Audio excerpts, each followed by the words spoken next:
Today on Public Research. And in the end, who benefited most from 9/11? What foreign countries benefited from 9/11? Supposed allies knew the plot was coming. What did those foreign governments know and fail to tell the United States? If you wanted conspiracy theories to flourish, you'd use the attack to justify the invasion of a completely unrelated country on behalf of a foreign power. A number of foreign governments may have had foreknowledge of 9/11, but the Israeli government stands out in particular. For 25 years, conspiracists and anti-Semites have spread a modern blood libel that U.S. Jews in the Bush administration, such as Paul Wolfowitz, Douglas Feith, Philip Zelikow, and David Wurmser, along with Israel, helped facilitate the 9/11 attack and drag the U.S. into the war in Iraq, all in order to help Israel. And for 25 years, these men have remained mostly silent, not giving these wild lies about them the time of day. But now as Tucker Carlson and Candace Owens try to mainstream these defamations, one of them, former vice presidential senior aide and foreign policy expert David Wurmser, has decided to correct the record blow by blow. Wurmser is the author of the seminal 1996 Clean Break white paper and an 11-year veteran of the U.S. Navy. And this year, Carlson accused Wurmser, as he has accused many U.S. Jews recently, of having, quote, no interest in the United States. Today, Wurmser comprehensively debunks one by one the many lies of Carlson's new 5-part supposed 9/11 expose. So when 9/11 hit, literally that afternoon, I got a call from Ken DeGraffenreid in the Pentagon. And Ken said, Dave, how about you come in? We're going to need help. We don't even know who hit us. How do you feel to know that people suggest that you would have knowingly participated in killing these people you knew? It just makes you want to throw up. The Israelis were vehemently opposed to the Iraq War. I got an earful day after day. The destruction of Iraq was a nightmare for Israel. A nightmare. Iran focuses all its effort on Israel. The Israelis warned us this was going to happen. That's why they were against the war in Iraq. So the idea that they benefited from the war, and then to base an entire conspiracy theory on the fact that they benefited, is literally the opposite of reality. The intense nationalism Paul Wolfowitz had, and Doug Feith had, and that I had, was the same thing that got me into the U.S. military.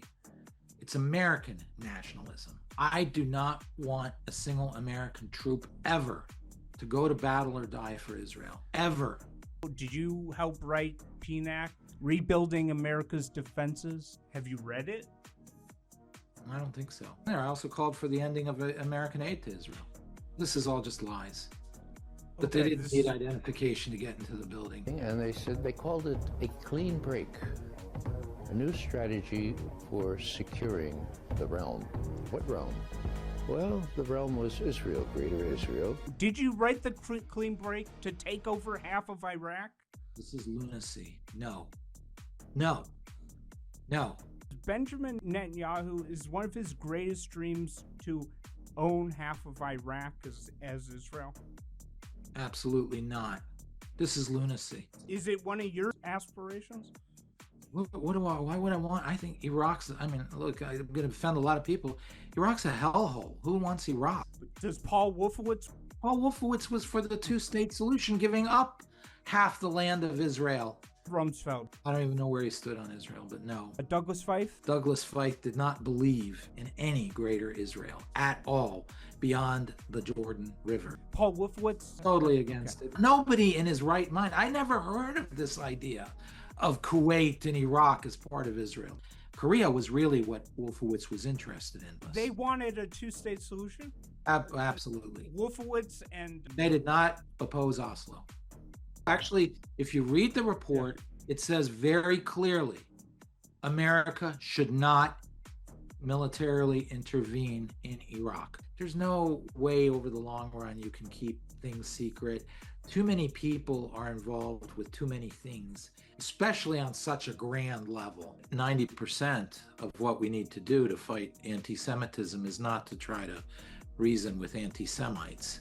It's to try to arm those who are not anti-Semitic, but could be exposed to those arguments, which in many cases are very coherent and well crafted by talented people. And we need to arm them and immunize them against what are really lies at the end of the day.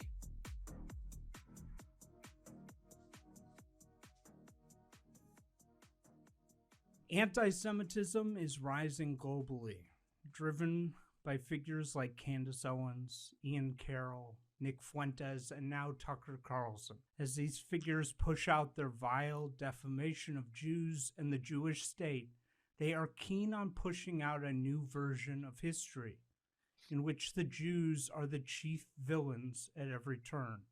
From the death of Christ to World War II to 9/11 to the Iraq War.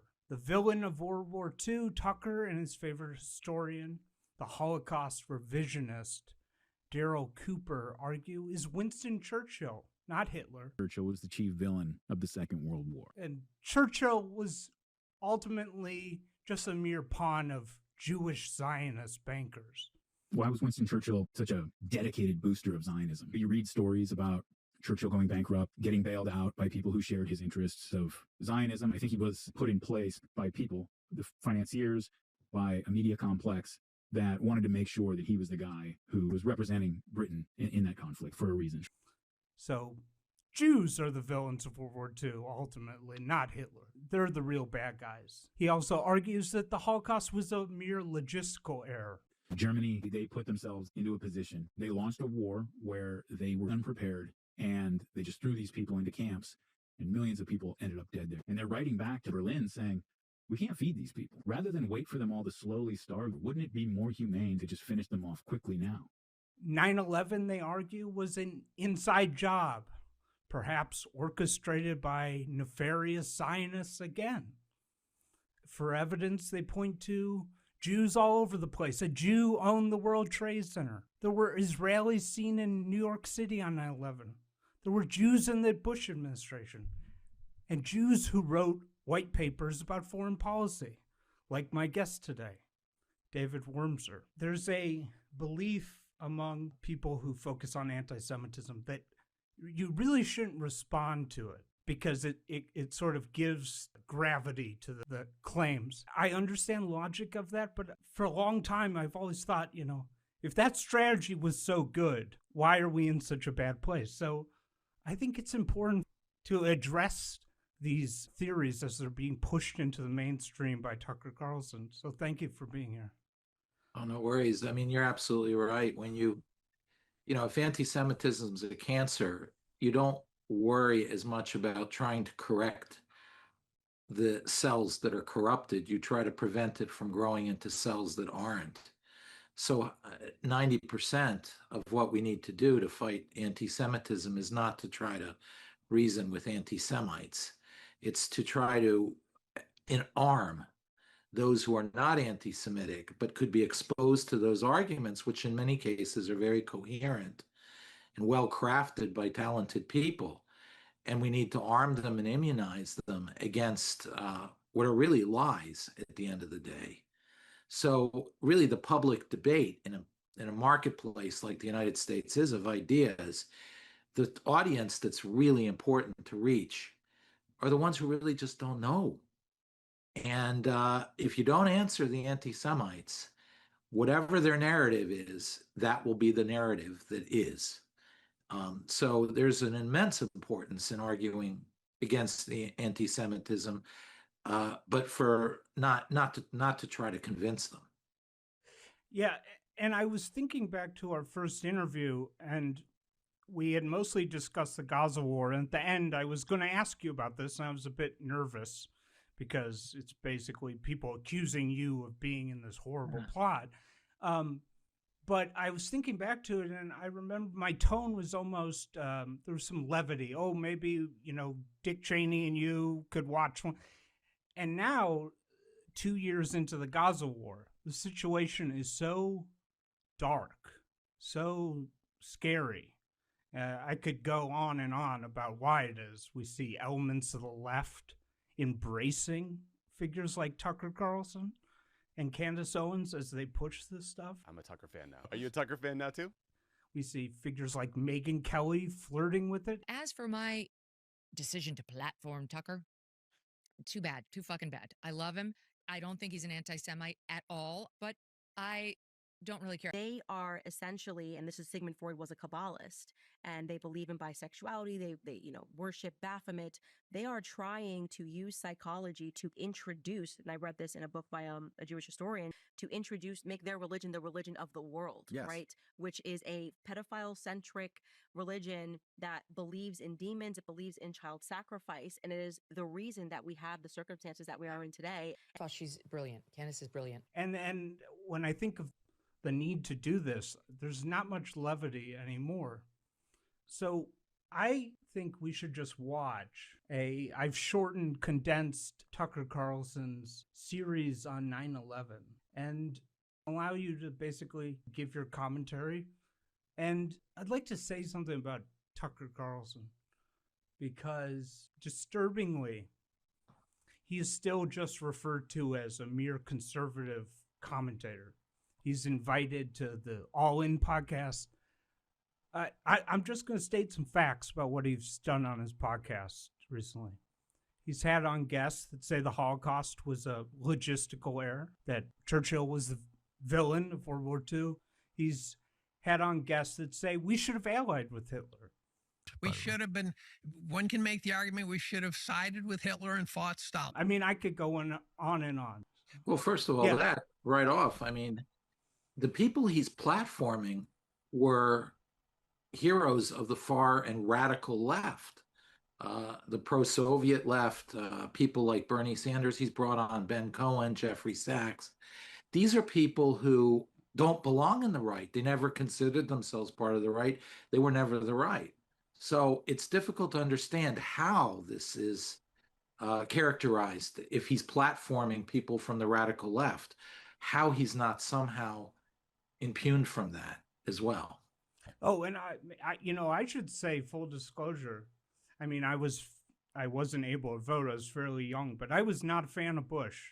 I was against the Iraq War. I was against Bush in 2004, 2008, just for the record. So this is not, I'm not here because I'm trying to defend the Iraq War. No, I understand. And I understand people being against it. We can maybe go over some of it, especially the way it worked, it was done. I just want to make that clear for the audience. Okay, let's dive in. For 24 years now, politicians, the media, intel agencies in this country and abroad have all demanded that you believe the official story about 9/11. And here's what it is.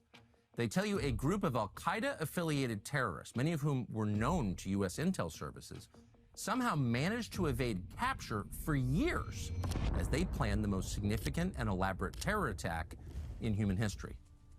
We're told that despite repeated encounters with the FBI, the CIA, foreign intel organizations, the right information somehow never made it to the right people. The government failed because it just didn't have the intelligence it needed. That's the story. That story is a lie. Nearly 25 years later, the families of 3,000 civilians are still mourning the murder of their loved ones.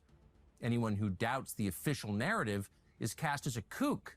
The official story of what happened on 9/11 comes from a single report, the 9/11 final report of the National Commission. The commission itself was a farce.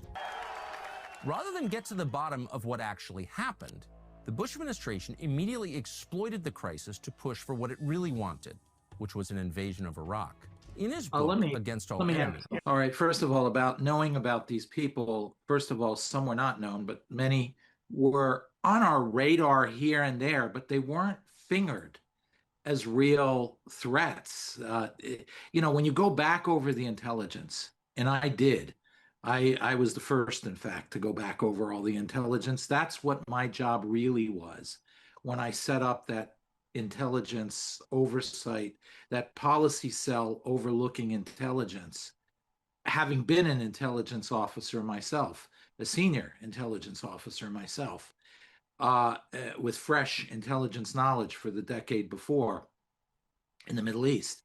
I was tasked with going over all the intelligence, which was massive. When did I start going over it? September 12th, the day after September 11th. And what appeared was that in hindsight, there were people who were more suspicious than had triggered our alerts. We knew about people, but we know a lot. I mean, if you took that measure, there's probably 20 to 50,000 people in the United States that probably we know about, of which 5 turn out to be terrorists. The rest, 99.99% of which, they're not people that I really agree with or like, or theoretically fit the profile of somebody that could eventually become a terrorist. But they're not terrorists, and you can't just randomly arrest them. So we really had no insight in the cell. We had no insight about the connections. A few of them were blips on a radar, but not much more. And I realized before we begin, why don't you talk about what role you served? For people, I'm assuming everyone knows who David Wurmser is, but why don't you tell the audience? Well, sure. Yeah. So it was September 11th. I had been in the Navy intelligence reserve structure. I was a lieutenant commander. And I had retired. I'd gone IRR, individual ready retirement, about 4 months before 9/11 hit. So all my clearances were still very active. The only thing, you have to understand, there's clearance and there's access. Clearance means that you have a security clearance, and you have permission to get access to stuff. Access means that you are allowed to see it. So you're sort of in reserve. If somebody needs to give you access, you can be given access, but they're two separate things. So I had my clearances, but my access had stopped because I was no longer in the Navy. So I couldn't just get on a computer or walk into a secure installation and start looking at this stuff. Passwords had to be restored and my access had to be restored, even though my top secret, very high level clearances were all still active. So when 9/11 hit, literally that afternoon, I got a call from Ken de Graffenried in the Pentagon, who worked under Rumsfeld and Wolfowitz. And Ken said, "Dave, maybe we can use the fact that you had been in, you're able to get access immediately because your clearances are all active. How about you come in? We're going to need help. We don't even know who hit us. So what exactly are we going to do here?" So the next day I showed up. The building is still burning. It's still a dramatic scene. They're still pulling bodies out. I'm sitting with Ken, and I asked Ken, "Okay, so what can I do?" And he looked and he said, "I don't know, but I'm sure we're going to figure something out." So at that point, Paul Wolfowitz called me up and he said, "Listen, so Ken's bringing you on board, and he's restoring your clearances, your access. In the meantime, I need to sit and think about what you're going to do along with Richard Pearl." So that night I go over Richard Pearl's house and I ask him, "So Richard, what do you think I ought to do? I mean, what you've been talking with Paul Wolfowitz." Richard Pearl at the time was the head of the Defense Policy Board, a private citizen, and it's an advisory board. But obviously had a very close friendship with Rumsfeld and with Wolfowitz. So I said, "So, Richard, what am I going to do? I mean, what do I do? What do you want me to do?" And the only guidance I got was, when there's a big snowstorm and everybody gets stuck at an airport, somehow the musicians, after a few hours, find each other and they start talking music stuff. The physicists, they find each other. People just sort of have a hidden code of how to identify people in their group. He said, "Why don't you take a look at the terrorist underworld and see what you can see from that? With that concept in mind, what are you going to see?"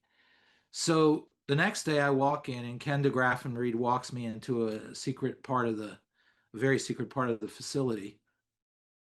And he gives me a little room, probably no more than 15 by 15 feet, with a computer, and I have the passwords. There's a whole bunch of interactions with the DIA. I was in a DIA unit, so my passwords were through the DIA in bowling. To resurrect the passwords, they didn't want to do it because they thought I was going to judge them, and I was a monkey on their back to blame them for the failure. And I was basically, I'm not going to blame anybody. We just got to figure out who the hell just killed us. We don't even know, and we're still burning. I need to figure this out. Just, so they gave me finally, after a big to do the passwords, I sat down and I started literally just going one after the other, tens and tens of thousands of Intel reports. Anybody who's dealt with Intel knows that there's what's called a telegraph number. They have a telegraphic serial number, TS number, it's telegraphic serial number, which is sort of like a footnote, so that if you go in the system later, you can find it. And what I did was, say Joe Schmo met with John Schman in Milan, right? So I would put a dot with Joe Schmo, a dot with John Schman, a line, and on both sides, Milan, right? And then the serial number on that line, so I could later find it. And then, like the movie A Beautiful Mind, where you see paper covering the entire walls, you start getting this constellation. It really looks like the universe out there with lines and dots. And some lines become thicker and thicker, and some very thin. Thin ones you started ignoring because they may be important, but thick lines say thick interactions. And what I began to see was that our understanding of terrorism was fundamentally flawed. Sunnis were working with Shiites, secular were working with religious, states that were at war with each other were cooperating, states that were cooperating with each other were employing terrorists against each other. It was, you began to get a very interesting picture of sort of the living world of the terrorist underworld. And that is what I was tasked to do. Nobody told me, go find intelligence on Iraq. Go find me intelligence on this. It was literally just, who did it? What is this network out there? Obviously alone, people didn't act alone. So, and I'm just curious, it was 2001. So you weren't even using like word search on a computer? No, I was going one by one by one. Sometimes I did. Sometimes I would put like the son of bin Laden's name and things would show up. But at first, it was literally just going through all intelligence. I mean, you do have a word search, but the word search would be very broad.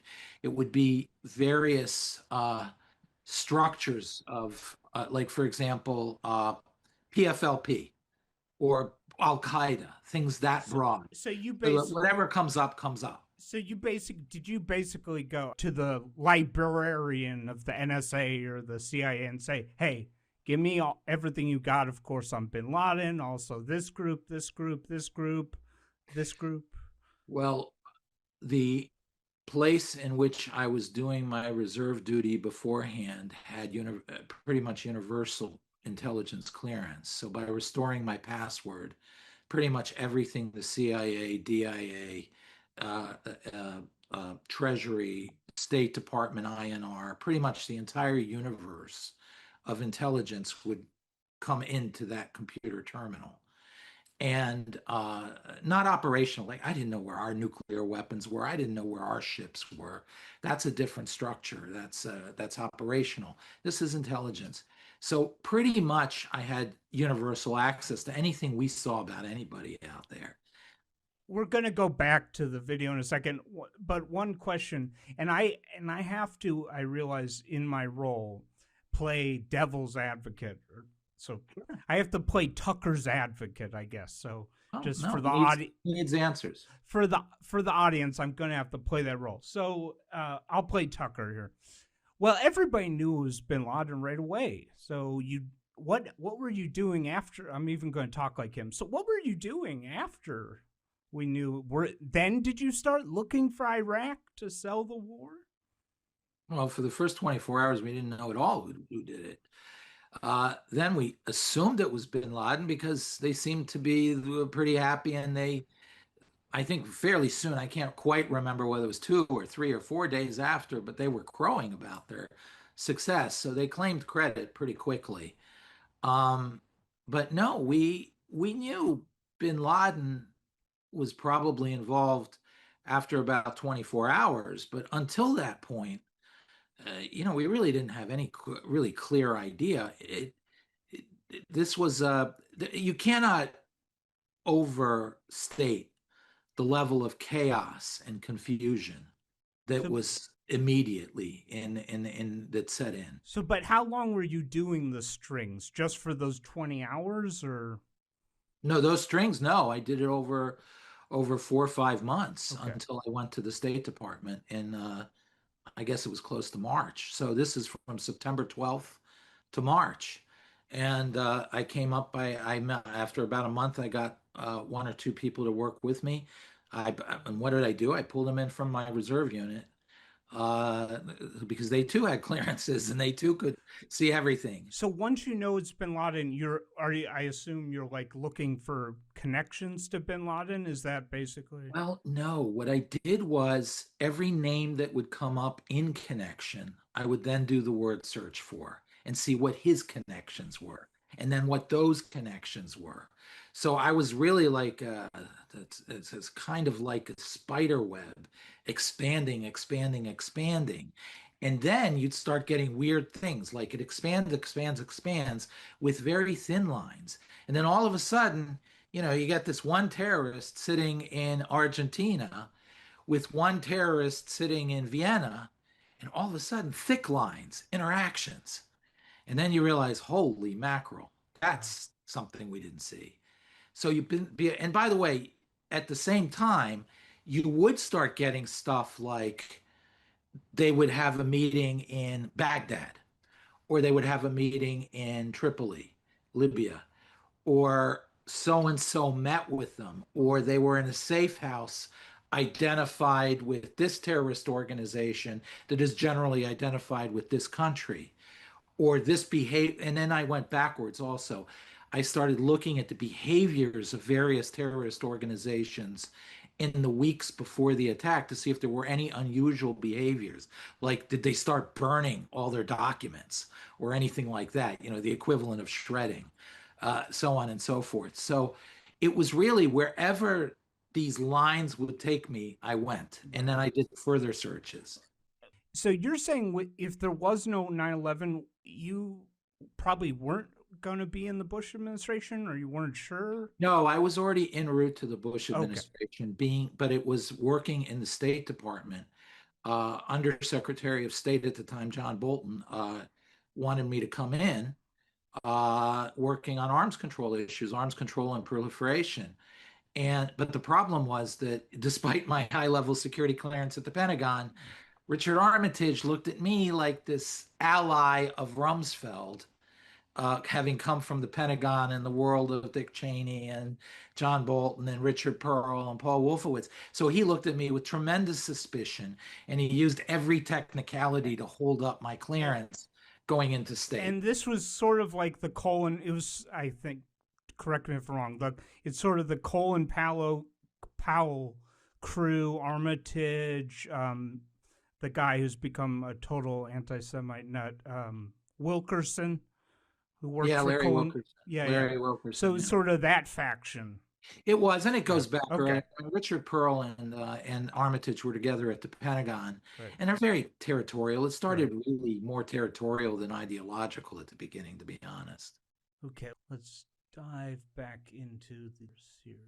George W. Bush's counterterrorism czar Richard Clarke said that when he went back to the White House immediately after 9/11, he, quote, expected to go back to a round of meetings examining what the next attacks would be, what our vulnerabilities were. Instead, he realized with what he called almost sharp physical pain that Rumsfeld and Wolfowitz were going to take advantage of the tragedy to promote their agenda about Iraq. And that's exactly what they did. On the afternoon of September 11th, Rumsfeld said his instinct was to hit Saddam Hussein at the same time, not only bin Laden. The day after the attack, Bush asked Clarke to see if Saddam did this, see if he's involved in any way. And while meeting with the president on September 15th at Camp David, Can I say something? Wolfowitz argued that there was also, you know, who else was involved? I mean, yes, he asked, was Iraq involved? Because obviously Iraq was hostile to the United States. We were still in a semi-state of war with Iraq. There was a tremendous amount of tension between us and Iraq. Was under Clinton too. It was just a continuation.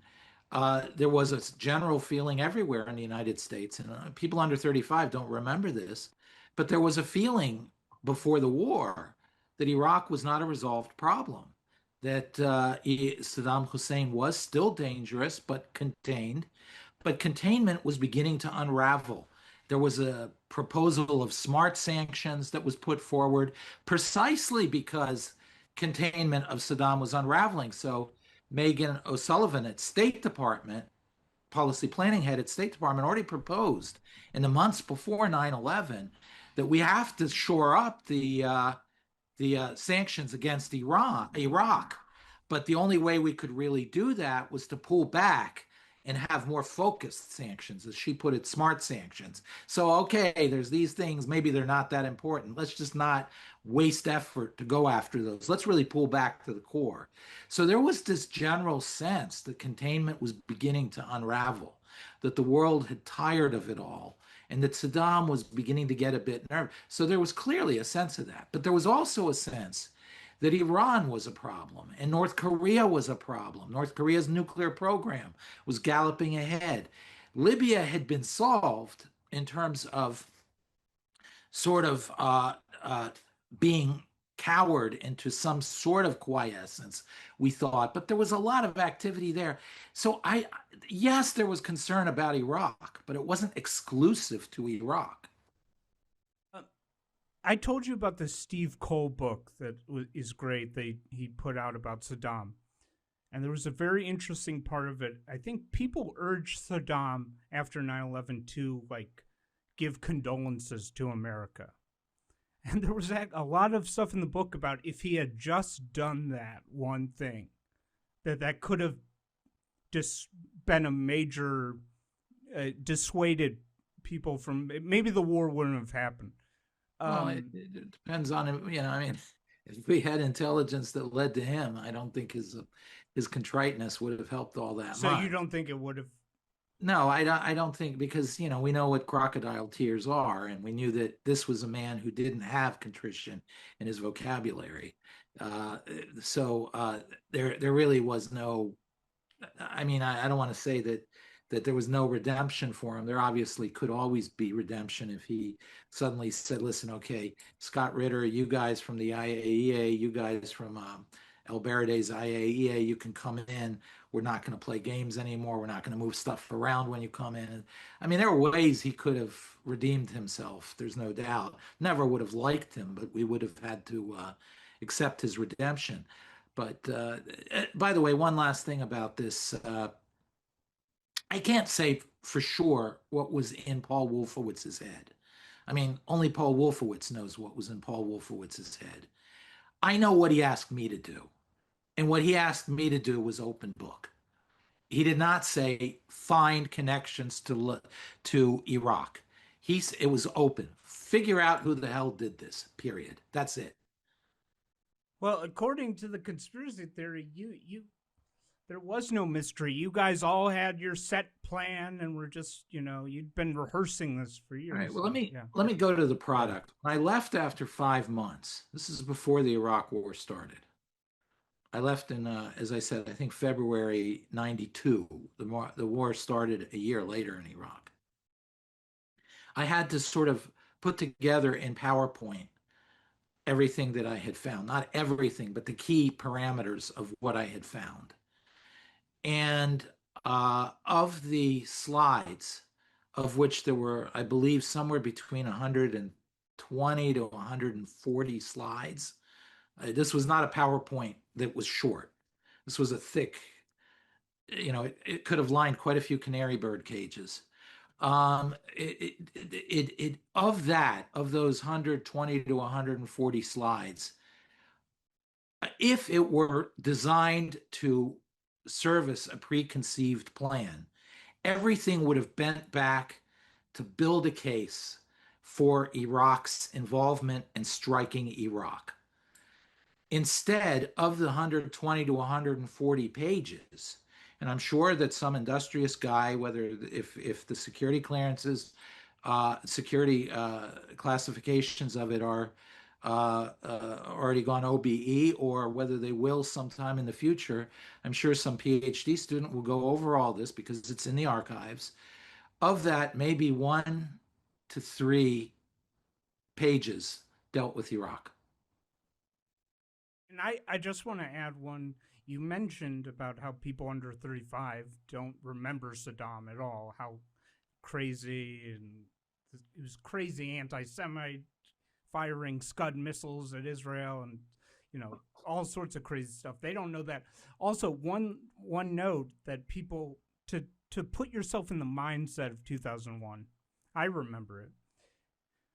America was really on top of the world, and we had this one intervention in Bosnia, right, or Kosovo, that whole thing, and it had gone pretty well. It wasn't regarded as a huge quagmire. And there was a belief that you could go into countries and you could make a difference, So just some context. Well, absolutely. And you have to also remember that Paul Wolfowitz, Richard Pearl, and others were architects of the Cold War victory against the Soviet Union. And there was a way they won. The way they won is not entirely alien to what President Trump thinks, which is you show them you are serious. You show them you're tough.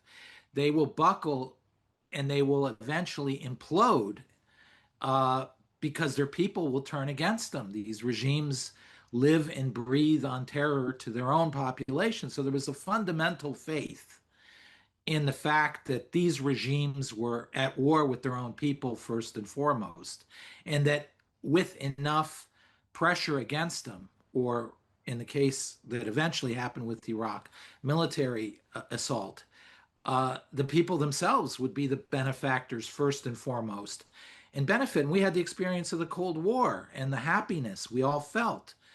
If the Gen Z or somebody under 35 wants to, go back and listen to the song by the Scorpions called Gorky Park. You capture the euphoria we all felt, left and right, liberal, conservative, Republican, Democrat, European, even some of these European elite leftists who are basically, half degenerate themselves, that all of us felt this euphoria that, my God, these people are free. It was really a true moment like VE Day in Europe.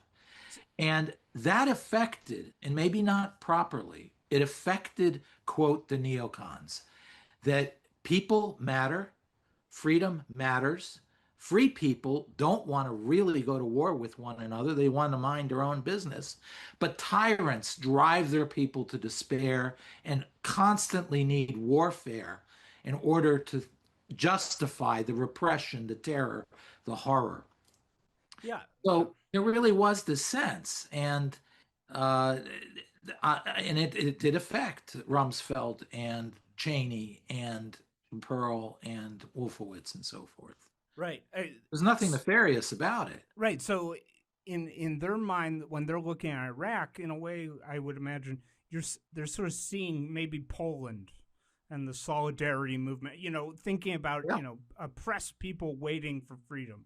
Yeah. Well, they remember Poland and Czechoslovakia, which is now Czech and Slovakia. They remember all the Eastern and Central European countries that were incarcerated under the Soviet Union, and how the toughness and the essence of American power undid one of the greatest powers ever faced in the world. I mean, the Soviet Union was a very real threat.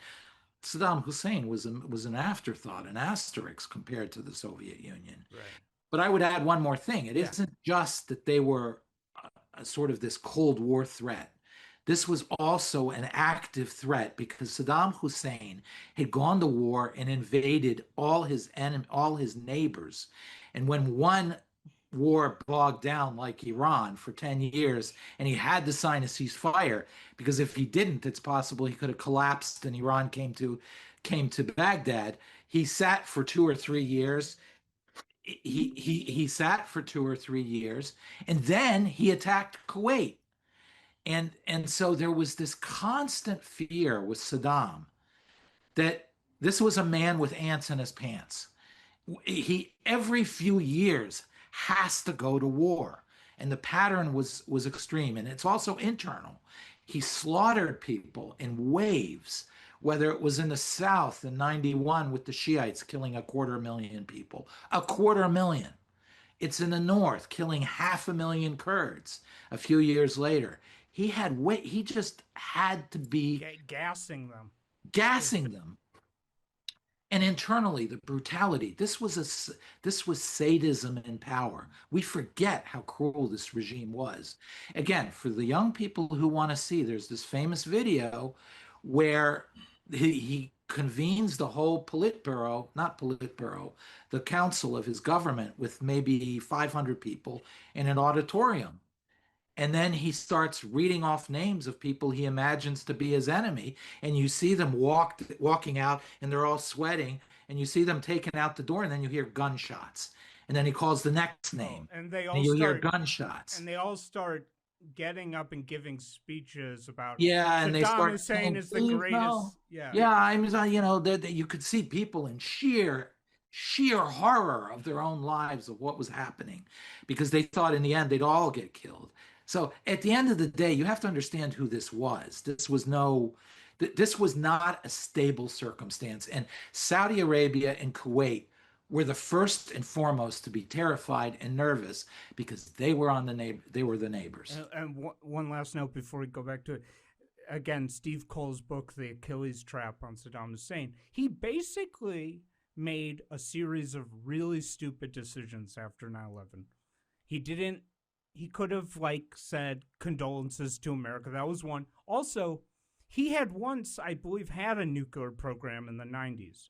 But yes, I think around 9/11, he didn't have it. But he didn't want to reveal that. He was insecure about that.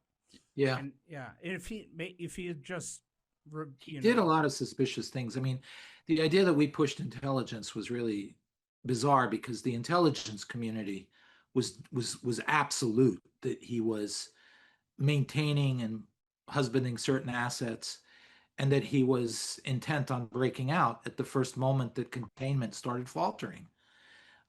Nobody that I knew in the Pentagon at the time was arguing that he had already broken out and that he had a weapons program. The argument was that there were all the signs that he was preparing to break out the moment containment began to falter. And containment was beginning to falter. As I said, Megan O'Sullivan, already in the summer with Richard Haas, who was policy planning, they already had devised smart sanctions to try to salvage what was salvageable. And that was a Colin Powell effort. That was not a neocon effort. They were worried that these sanctions were falling apart. So they felt by pulling back, you restore the core. Just one last side note, he hadn't just tried to get nukes. There's an interesting story. He tried to hire this Canadian engineer named Gerald Bull to build this giant gun to shoot Israel, I think, and all these crazy things he really wanted. Iraq was ultimately the source of the terrorist problem and should therefore be attacked. The commission issued a press release announcing they'd selected an academic called Philip Zelikow to be the commission's executive director. He was sold to us as a historian. The release describes Zelikow as, quote, a man of high stature who had distinguished himself as an academician. Do you know Philip Zelikow? Only tangentially, but one thing I do have to say, Phil Zelikow is no neocon. He was close to Colin Powell. He was close to Richard Haas. He was more in that camp. Oh, well, then you might have issue with what you're about to hear. Lawyer, author, and public servant. The release did not note that Zelikow was an active Bush administration official.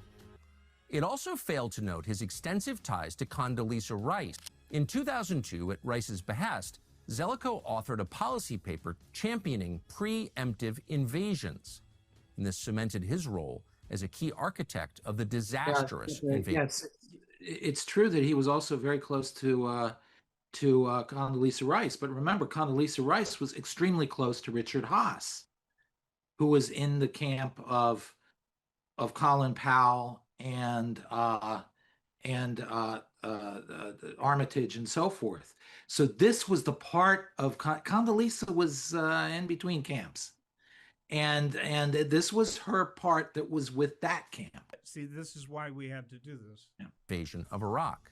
Zelikow was the perfect person to keep the commission from finding the truth. I believe he was placed there to again play the gatekeeper, to ensure that the commission would not unearth the truth, and more than anything, to protect the Bush administration and also lay the groundwork for the war in Iraq.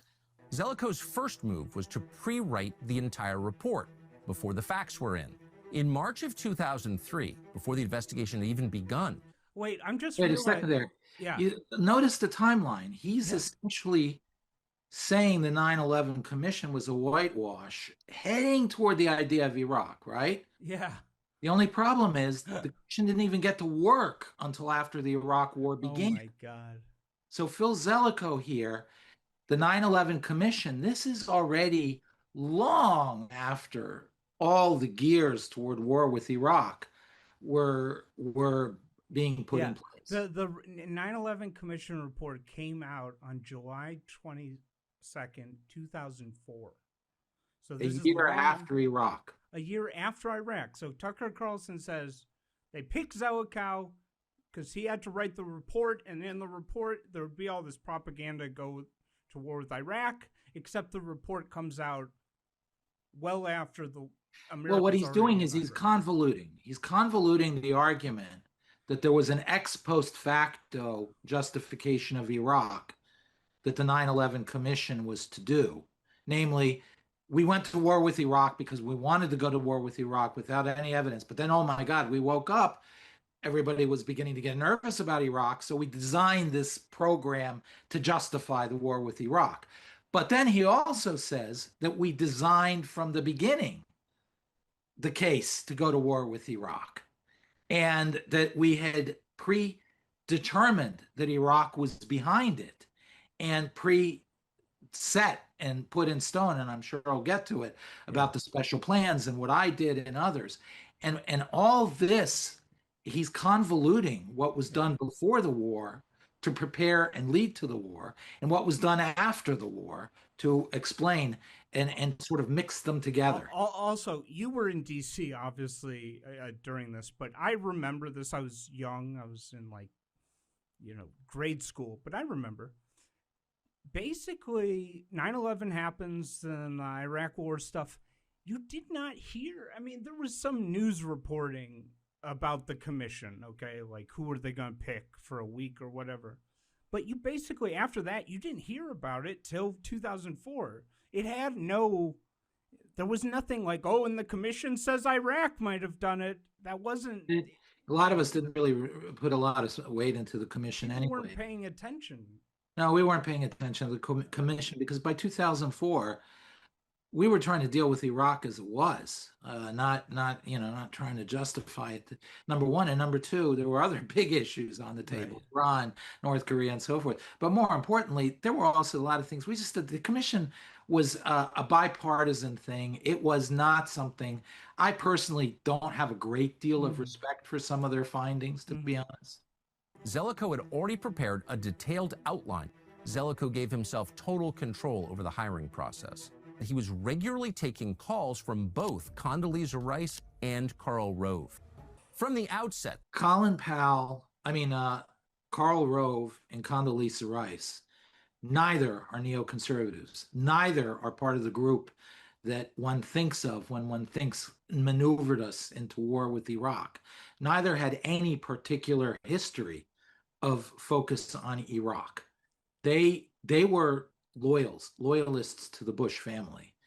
They were more with the George Bush Sr. crowd, which was no friend of Israel, which was no real friend of the neocons, and certainly no friend of Paul Wolfowitz and the neocons. Yeah. Of Bush's neocon foreign policy agenda. When Team 3, the counterterrorist, Zelikow gave himself total control over the hiring process. He was regularly taking calls from both Condoleezza Rice and Karl Rove. From the outset, the commission started to advance the interests of Bush's neocon foreign policy agenda. When Team 3, the counterterrorism group, submitted... Yeah, you see, Zelikow was not a neocon. Karl Rove was not a neocon.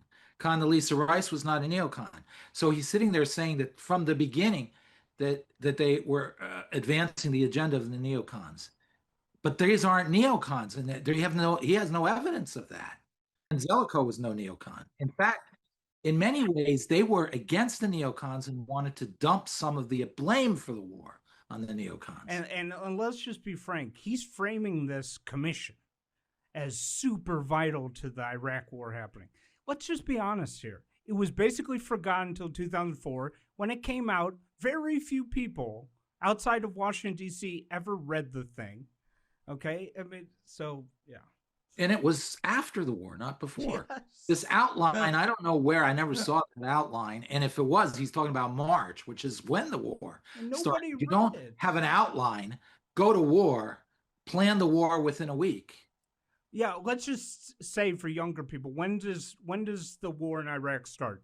2000. I think it was March, April 2003. So it's right at the 2002 had just ended. Yeah. 2002 had just ended.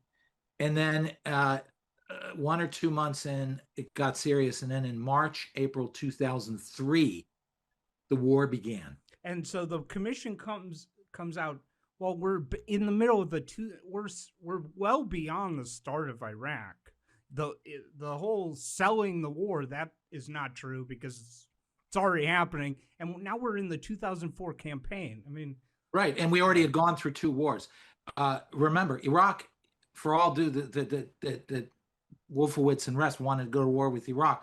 We did not go to war with Iraq at the beginning. We went to war with Afghanistan and where the terrorists actually came from. Right. Let's continue here. He inserted sentences that tried to link al-Qaeda to Iraq to suggest the terrorist network had repeatedly communicated with the government of Saddam Hussein in the years before 9/11, and that bin Laden had seriously weighed moving to Iraq. In the end, those sentences were removed after staffers alerted the commissioners. But the commissioners did not prevent Zelikow from stacking public hearings with discredited neocons who towed the White House line about Iraq's connections to al-Qaeda, none of which... I just want to say, what did he actually say there? The commission didn't stop. Basically, what he's saying is the commission didn't stop the head of the commission from having people that Tucker Carlson doesn't like testify. Right. The first outside expert to testify to the commission was the Hoover Institute's Abraham Sofar. His written remarks to the commission include 8 references to Iraq and 5 references to Saddam Hussein. Keep in mind, this was a hearing on 9/11, which had nothing to do with Saddam Hussein or Iraq.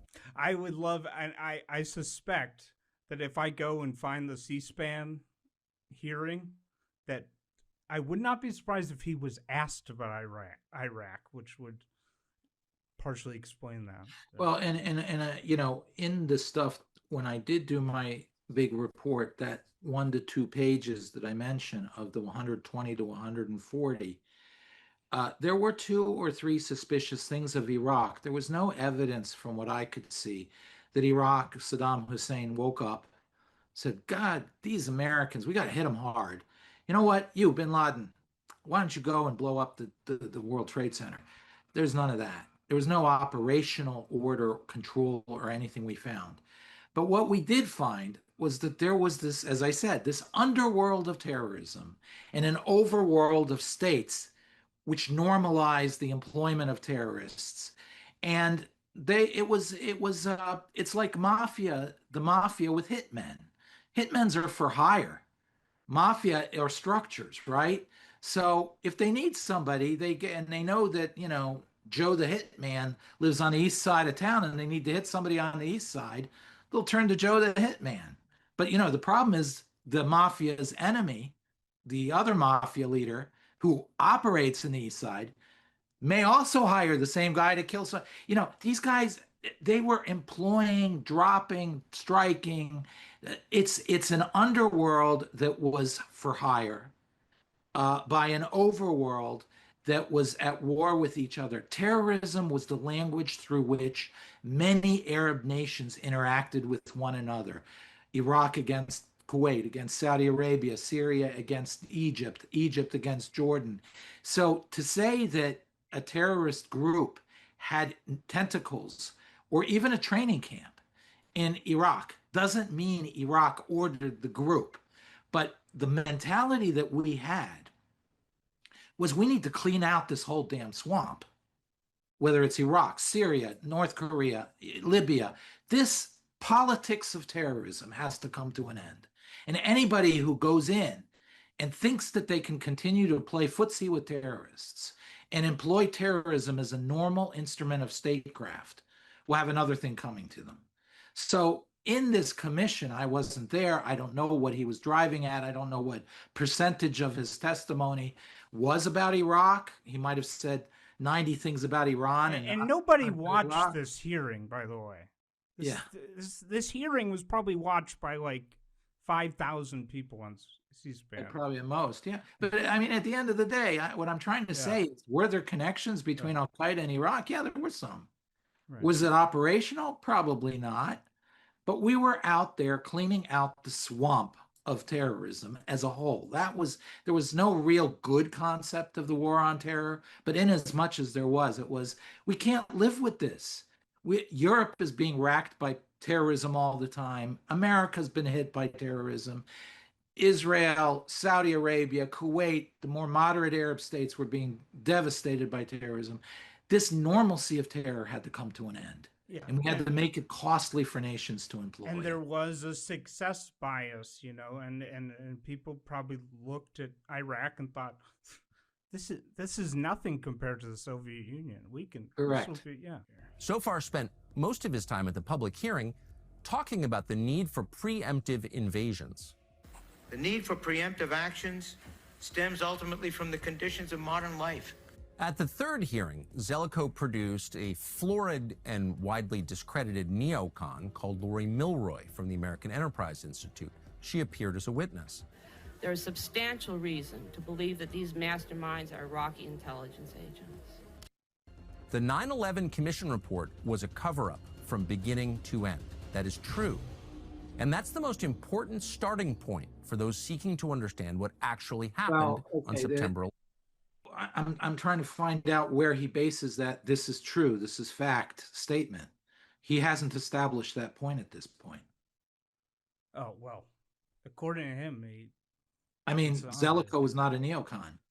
This whole commission, which he's basing everything on, is not a neocon conspiracy. We weren't even involved with it much at all, really. In my case, not at all. And it has nothing to do with going to war with Iraq. What's so perverse is I'm thinking about like a 22-year-old watching this, who has no memory of these events. And if I had no memory of this period of history, I would probably maybe watch this and be like, oh, wow. Well, this commission was really vital to sell that war. And look, and he's not even telling the audience that it really played zero role in selling the war. Yeah. Yeah, look there, but and there were, about Lori Milroy. She and many of us understood she was really determined to link it to Saddam. That's quite true. But she's a scholar. She's a scholar from Harvard University, and a respected scholar at the time. But her analysis was not what drove us. Right. The official story is a lie. What isn't clear is why our government would want to continue that lie and cover up what actually happened on 9/11. What exactly were they hiding? And more important, who were they protecting? Are you excited to learn the truth of 9/11, David?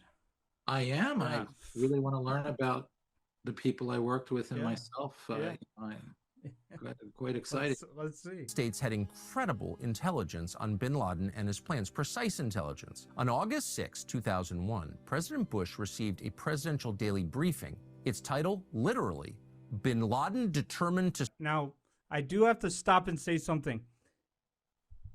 There is going to be a piece of information here, and I think it's important to respond to.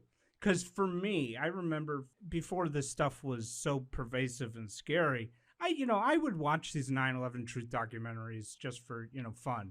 And there were these bizarre little factoids that I was never convinced of anything, but I'd be like, well, that is weird. And we're about to hear one. So I just wanted to say that. Strike in U.S. NORAD, which defends North American airspace, simulated a foreign hijacked airliner crashing into a building in the United States as part of a training exercise. The National Reconnaissance Office was planning an exercise in which an errant aircraft would crash into one of its buildings. That exercise was on September 11th, 2001. And okay, this report, first of all, there had been a Islamic terrorist who had hijacked a French aircraft and tried to crash it into the Eiffel Tower a few years earlier. There was a long-term suspicion that the Egyptian airliner that crashed into the ocean apparently was suicide. It was basically seen to be a suicide by the pilot, but it was quite likely the pilot tried to turn it back and take it back to New York, and his co-pilot and a navigator intervened, and there was a struggle in the cockpit, and it crashed into the ocean. So there was this constant stream of aircraft that were being crashed into buildings, or plans to crash into building. This was not something we didn't know. The question is, when you get a piece of information, is it specific? Is it operational? Can you act on it? Or it's like, yeah, okay, tell me something I don't know. Yeah, they want to strike the World Trade Center. They did in '93. They're crashing. I mean, clearly they're going to try to crash a plane in, but okay, how do you know? How are they going to do it? All right, There's no real specific intelligence to show us that. Let me play Tucker. But what are the chances the exercise is on 9/11? I mean, this is the point where you have to think about this. To an average person, that seems weird. But if you really, what's the point of having an exercise? Yeah, if you really believe it is a conspiracy, you have to believe that all these people got in a room in 1998 or whatever, and not only did they plot this crazy, crazy ambitious thing, but then at the end they were just like, you know what, for fun, let's just put some clues, let's just put these little things to little coincidence. I mean, well, again, you cherry pick intelligence. Remember, I went through 50, 60, 70,000 pieces of intelligence and probably only scratched the surface. If you can do a focused search over years using keywords and more advanced search tools that now are available, you're going to find weird things like this. And the first thing that's going to occur is, what? You didn't see this? How could you not have seen it?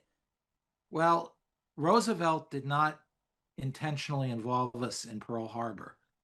The cognitive dissonance and the fear, one of the lessons you learn when you become an intelligence officer is there's this delicate balance between credibility and attentiveness. Namely, you see something that worries you, you need to say so. But if you keep crying chicken, at some point, people are going to say, or you're chicken and you're crying the sky is falling. At some point, people are going to say, yeah, Wurmser's just an alarmist, right? So you're constantly between credibility and so you get information like this. First of all, the guy who read it might not have even read it. Yeah, and I should say, I don't even trust Tucker Carlson. I would want to double check all of these claims. I think it would be wise to do so. But I've heard about this one. I don't know if it's real, but have you heard about that one with the NORAD? No, I had not heard the one about the NORAD. Okay, so maybe you'll become maybe you'll be convinced you'll become. By the way, in the context of this, is one of the things that did lead to some suspicions of Iraq. Again, in this 1 to 2 pages, Iraq had trained terrorists to take over aircraft. Really? You know, they had done trials of how to take over the cockpit in an aircraft. Now they're terrorists. That's what they do. So that's not a smoking gun by any means. But the idea that they didn't provide aircraft in the airports for terrorists to train on, to take over cockpits and defend it as they crash planes, we have plenty of evidence of that before 9/11 in Iraq. And I bet if you look carefully in Syria and Libya and so forth, they did too. Right. Planned to take place just a couple of miles from Dulles Airport. That's where the American Airlines flight number 77 had taken off before it crashed into the Pentagon. In other words, the idea of al-Qaeda hijacking an airplane and flying into a building was entirely plausible before 9/11. Officials knew it could happen. Well, my name is Mike Scheuer. Okay. I worked at the CIA. Do you want to talk about this guy first, or do you want me? I don't know Michael too much. Okay. Do you know what he's been up to lately? No. Okay. Michael sure as he'll tell you, he was the head of this bin Laden group within, might have been CIA, ALEC station. He's now a QAnon believer. He believes in the QAnon conspiracy theory, calls for the execution of Joe Biden. He's also he's been a rabid anti-Semite for years now, like very extreme. Yeah, we do. There are some strange people in the intelligence community, and as in any community, you know, you go to your local grocery store, and I'm sure there's always that guy that, you know, you always listen to because it's amusing, but you go and you talk to the other guys, yeah, he's a little, I mean, you know, when you're dealing with thousands and thousands of people, you're going to get, and I don't want to belittle him, but I mean, conspiracy theories, when you're in intelligence, there's this aura, this self-mystique that a lot of people have. You know, they all want to be James Bond. They all, you know, they're a secret agent. Man, there's a greater propensity toward being of a conspiratorial mind, both in receiving and doing. He has a podcast called The Two Mics, and I've sort of monitored it over the years. And I mean, he falls for conspiracies that are like, even some QAnon people aren't gullible enough. This thing called Hammer's scorecard. I mean, just that was totally made up. He bought, you know. Anyway, so let's continue. I go back to the old Reagan definition. Usually in government, when you can't understand something, 99.9% of the time it's sheer incompetence. But have you met him before? No, I don't believe I have. Maybe I did. I just don't remember. Let's see. AA for 22 years. And from 1995 until 1999, I was chief of the Osama bin Laden unit. In 1996, bin Laden announced what he said was his declaration of war against the United States. And it's a very compelling document to this day because it doesn't have anything. He made some great points. No, this is all correct. This is all correct. Yeah. With what the American people were told about either Islam or Al-Qaeda or Osama bin Laden. America was targeted for attack because we're the brightest beacon for freedom and opportunity in the world. The basis of the declaration of war from him was, get out of our land.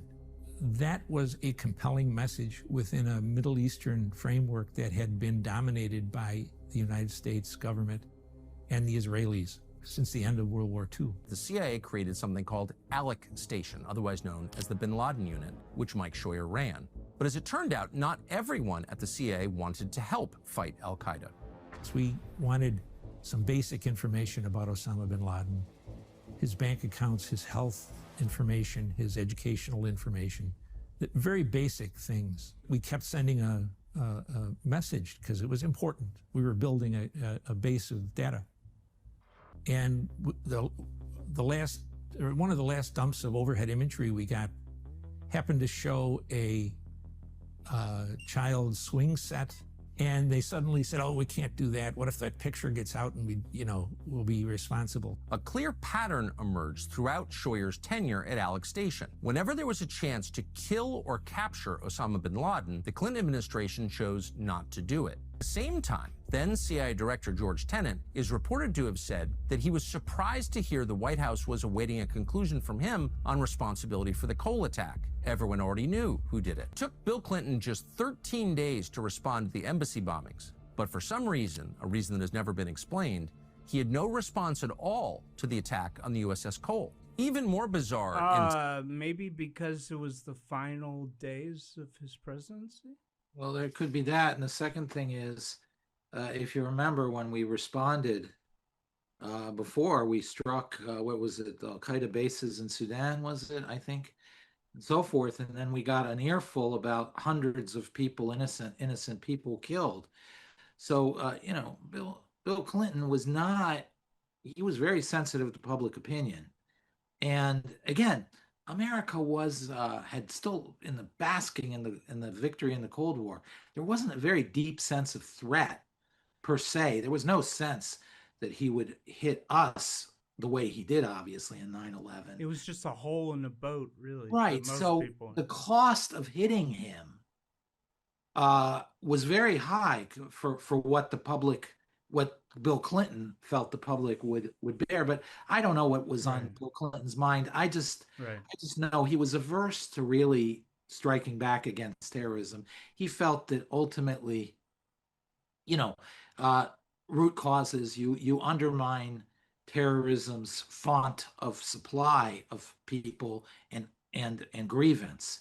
And that's the real way to deal with terrorism. There's no real military solution. Right. Similar to today, you hear, you can't beat an idea. There's no military solution to terrorism. Telling is the Bush administration's explanation for why it didn't respond. It was most clearly articulated by the neocon number 2 at the Pentagon, Paul Wolfowitz. He described the Cole bombing as stale by the time Bush took office. It was just 5 months after the terror attacks. Wolfowitz wanted something bigger to respond to, and soon he... This is so important. Well, that's quite an accusation that he wanted something bigger to respond to. I think what you're dealing with, Paul Wolfowitz, at that point is like, you can't sit there and retaliate half a year after an event. It's like nobody will ask why, the anger, the intensity. I mean, isn't that kind of what we're dealing with the Israelis right now, which is people are saying, okay, look, it's 2 years since October 7th. Why keep this thing going? People lose focus and interest. And that's what, that's quite an accusation, saying he was looking for something bigger. I'd be very interested to see the evidence of that. Well, because that is one hell of a. He offers no evidence, and let's remember, Tucker used to be a writer. Apparently he was a good one. Christopher Hitchens liked his writing. This is not a dumb guy. He knows this is narrative, not fact. Yeah, this is setting a narrative, not fact. But yeah, it's so striking. He just slips that in. He was waiting for something bigger. And then everything you hear after that will be filtered through that. Yeah. And as you'll see, he does not ground. That is, like you said, that is a huge accusation. And he's not going to offer any evidence, as you'll see right here. To respond to. And soon he got it. It was remarkable to watch this, especially after the man had declared war on us, reiterated it, said, your time is coming. We hadn't had a friend like that in terms of divulging what their true mission was since General Giap. And we didn't listen to him, and look where it got us. And look where we are now. Not only 9/11, but we lost another war to the Afghans. If you want to understand why and how 9/11 happened, the years to look at most closely are 1999 to 2001. Those years coincided with George Tenet's implementation of what became known simply as the... Did you know George Tenet? Not personally, no. I mean, obviously I knew of him. It was the intelligence chief under Clinton. Was he a super neocon? No, I mean, he was no neocon at all. He was, again, very close allies with Colin Powell. He was very hostile. And I use that word quite carefully. he was very hostile to the neocon crowd. He loathed them. Richard Pearl and George Tenet crossed swords again and again in public. So there was no good blood between George Tenet. And by the way, yeah, we knew that bin Laden was after us, as were other terrorists. I mean, this is not a great revelation. Right. Plan. To formulate this effort, CIA Director Tenet elevated a man called Cofer Black, a former spy who'd risen to head. Do you know him? Yes, I did know Cofer Black, a Colin Powell man. Yeah. Okay, so not a rabid neocon? The opposite. He was against neocons. Okay. CIA stations in the Sudan and elsewhere, to director of the Counterterrorism Center. To give you an idea of Cofer Black's character, in 2017, he joined Hunter Biden on the board of directors of Burisma, the Ukrainian gas company. Top U.S. intel officials were warned bin Laden planning high-profile attacks of catastrophic proportion. In July, intelligence reports of an impending attack reached a fever pitch that led to the closure of U.S. embassies in the Middle East. If you go back like 5 seconds. Oh, okay. Between the first highlight and the second highlight, it gives you the answer. Let's see. So the first highlight was... In 2017, he joined Hunter Biden on the board of directors of Burisma, the Ukrainian gas company. Top U.S. intel officials were warned. Yeah. Okay. He highlights there the headline of June 30th briefing, blah, blah, blah, of high-profile attacks. Then he jumps to the next paragraph. Read what was in between that. That same day, Saudi Arabia declared its high level of terror alert. We did expect all the time terrorist attacks, lots of times, but we expected it to be in Saudi Arabia against an American embassy in Jordan. We expected it to be in the Middle East. And by the way, we didn't expect any particular attack. This was just a climate out there that bin Laden is after us. And he was, by the way. It wasn't paranoia. He was after us, but we did not have good intel. Right. We did not penetrate his organization. We never had anything that said, Khalid Sheikh Mohammed has ordered so-and-so to do a high-profile attack tomorrow in continental U.S. or any. There was no operational intelligence here. There was an impression, sniffing. Honestly, I don't even think we should spend time on it because it's so, as you know, the government gets so many threat, alerts that so many, most of them do not happen. So I've never found this 99.99% of it. I've never found this very compelling. Yeah. Bin Laden planning high-profile attacks of catastrophic proportion. In July, intelligence reports of an impending attack reached a fever pitch that led to the closure of U.S. embassies in the Middle East. None of this apparently got the attention of the White House. Deputy Secretary of Defense Paul Wolfowitz, the man who thought the Cole bombing was, quote, stale, questioned the reporting in a conversation with Bush's Deputy National Security Advisor. On July 12, 2001, acting FBI Director Thomas Pickard opened Attorney General John Ashcroft's intelligence briefing with the latest on the CIA warnings about an al-Qaeda attack. Ashcroft responded by saying, I don't want you to ever talk to me about al-Qaeda, about these threats. I don't want to hear about al-Qaeda anymore. Wait, what is he quoting from? Well, that's a good question. I'm not sure I know where it's quoting from, but again, intelligence is a delicate business. After 96, when bin Laden struck, and Khobar, I believe it was, and so forth, there was we all understood al-Qaeda was a terrible organization that was after us. So lots of stuff was generating about al-Qaeda this, al-Qaeda that, and nothing was happening. And there is a certain point, as I said, the crying, the chickens saying the sky is falling. There is an element of that, and it is clouding out everything else that people are seeing. Right. Pickard appealed for more counterterrorism enhancements, meaning funding, an appeal the Attorney General denied. On September 10th. The United States was attacked the very next day. By lying to the American public serially and aggressively, the Bush administration created...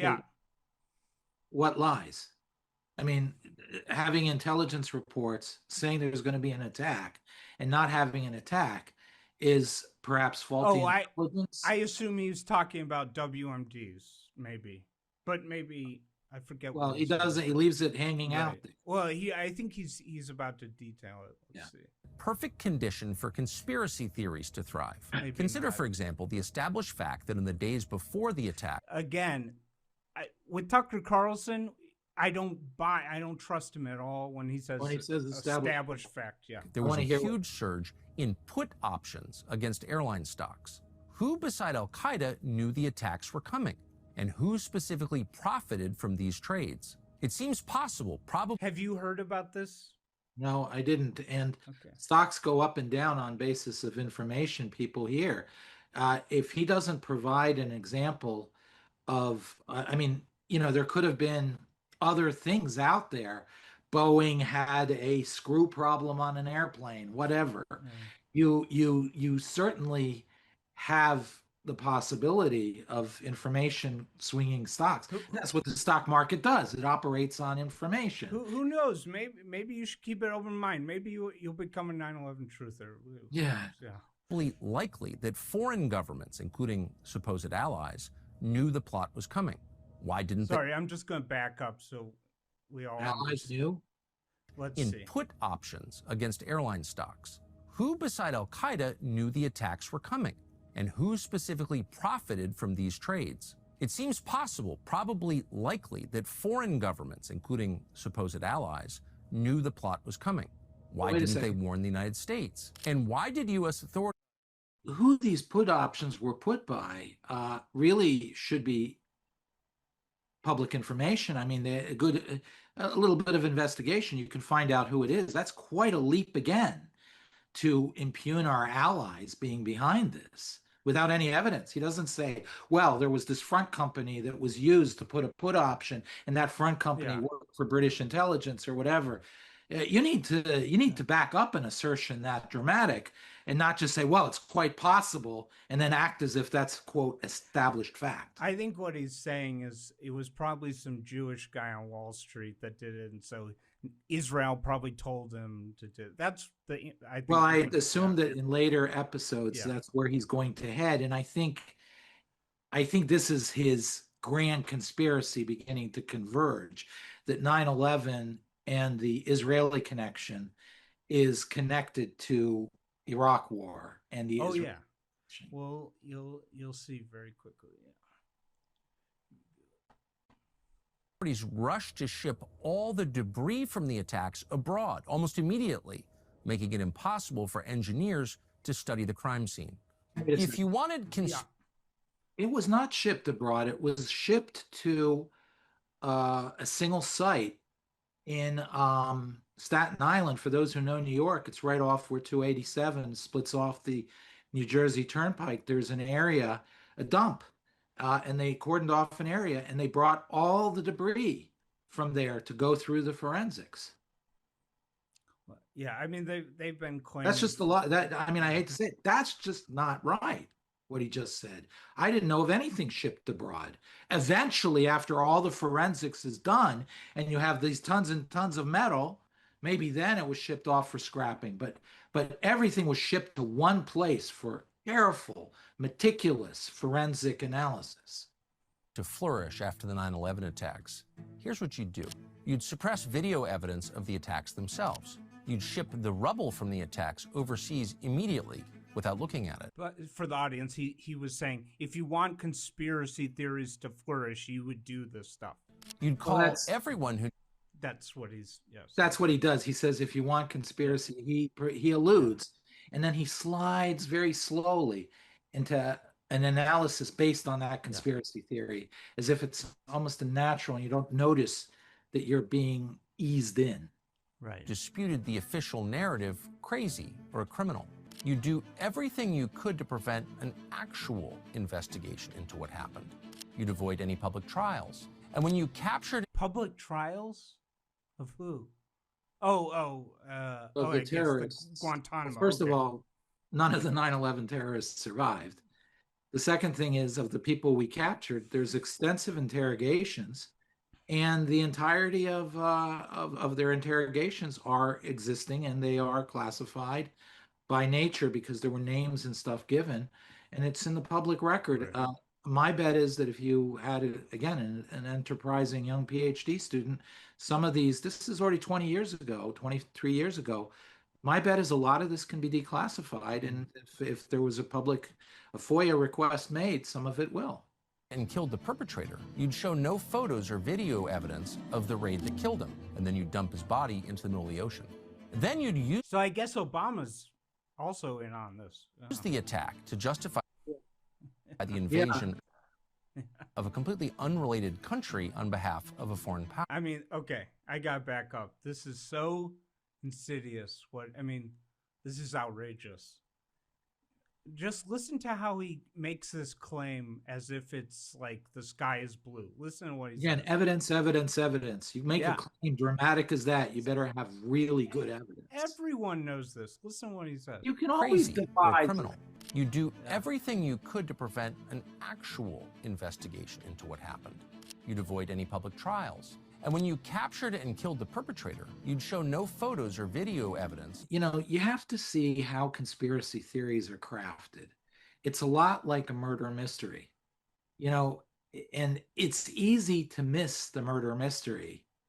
The guy, you afterwards you say, oh, all along it was very clear and he laid out. If you can play God and you can pick and choose facts and build a story, and the conclusion therefore is, you know, you're going to be able to build it. And that's the problem with conspiracy theories, because it's almost impossible to prove the absence of something. Yeah, and as we saw, he's very crafty. He sneaks in huge claims as if they're facts. Oh, Wolfowitz was waiting for something bigger. He does. He makes tremendously dangerous accusations unfounded in any fact. But he says it in a way where it's like, oh, everyone knows this. Yeah. So here it is. Of the raid that killed him, and then you'd dump his body into the middle of the ocean. Then you'd use the attack to justify the invasion of a completely unrelated country. Now remember, at this period, I'm sitting here between 9/11 and the Iraq War, first 4 months of which 6 months or whatever, I'm sitting in the Pentagon, going through all the intelligence. And I am surprised by what we missed, but it led me not to say Iraq is our target, we got to go after Iraq. What it led me was more of a much more scholarly realization that we did not understand the Middle East. We did not understand how things operate there. We didn't understand that Sunnis do work with Shiites, that secular Arab nationalists work with religious Islamists. We didn't understand how they are flexible and yet murderously antagonistic to each other. With just the whole Middle East, we didn't get it. And that's what really comes out. And why did U.S. authorities rush to ship all the debris from the attacks abroad almost immediately, making it impossible for engineers to study the crime scene? If you wanted conspiracy theories to flourish after the 9/11 attacks, here's what you'd do. You'd suppress video evidence of the attacks themselves. You'd ship the rubble from the attacks overseas immediately without looking at it. You'd call everyone who disputed the official narrative crazy or a criminal. You'd do everything you could to prevent an actual investigation into what happened.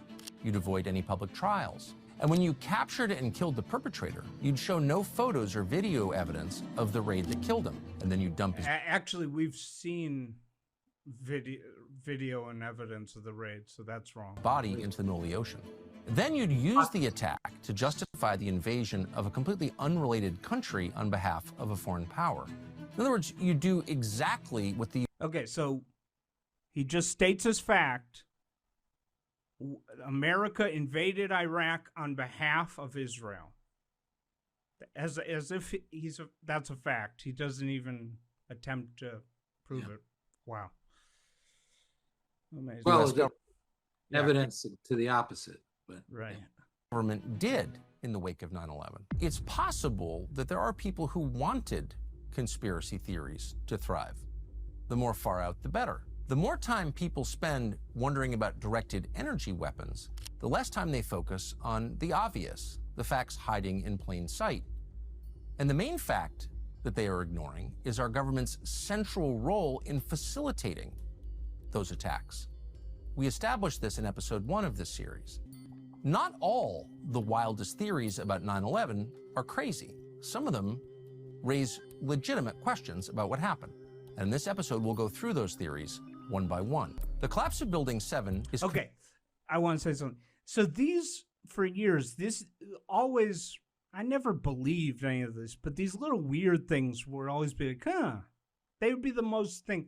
The collapse of Building 7. Now, I'll just say on this, what happened on 9/11 is pretty unique. It wasn't just a fire. It was an airplane hitting a huge tower, falling on partially on another one.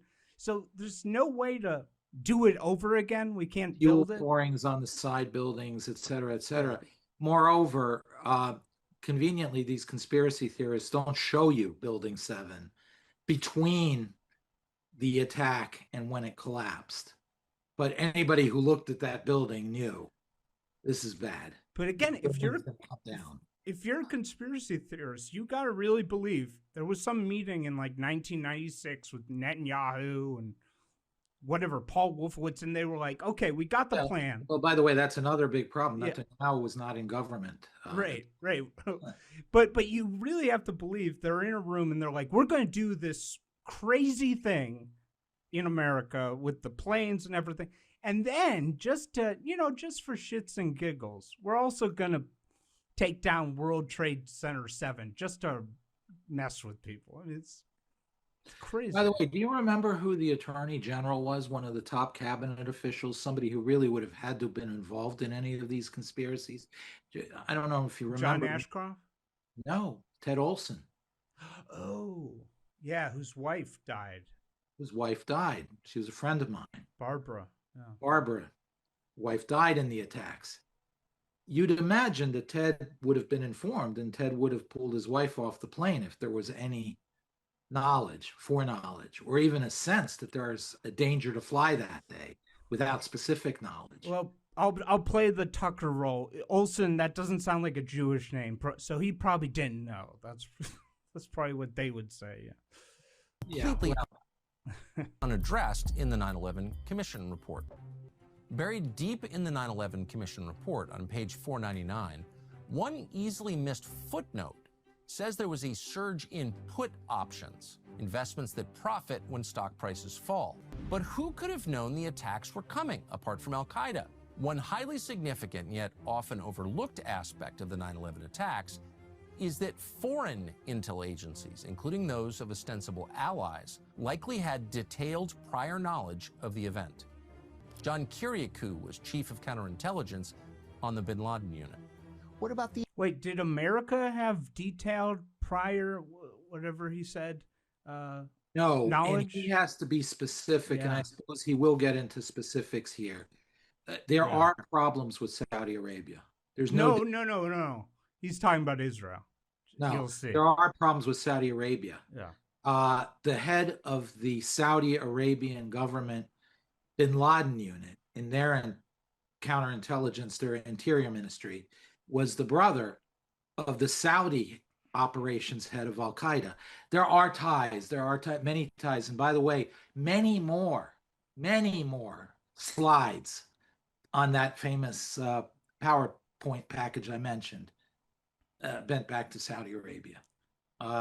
So I don't think the Saudi government ordered this, but I think there were some people in the Saudi government who were not great actors. No, here. he's saying Israel. So you'll see. No, and Israel, so this is. I don't know. I mean, I don't know. I don't know what they had in their intelligence. But do you know John Kiriakou? No. Okay, this is another guy. This is interesting. He got thrown out. He went to jail for leaking from the CIA. He now has a podcast. I've listened to it. He had on a guy that was such a crazy anti-Semite conspiracy theorist. The guy, I'll post it in the show. His theory was Israel got Clinton elected in 92. They killed, or they did something to get Ross Perot in the race, and this guy just is like, yeah. Mm-hmm.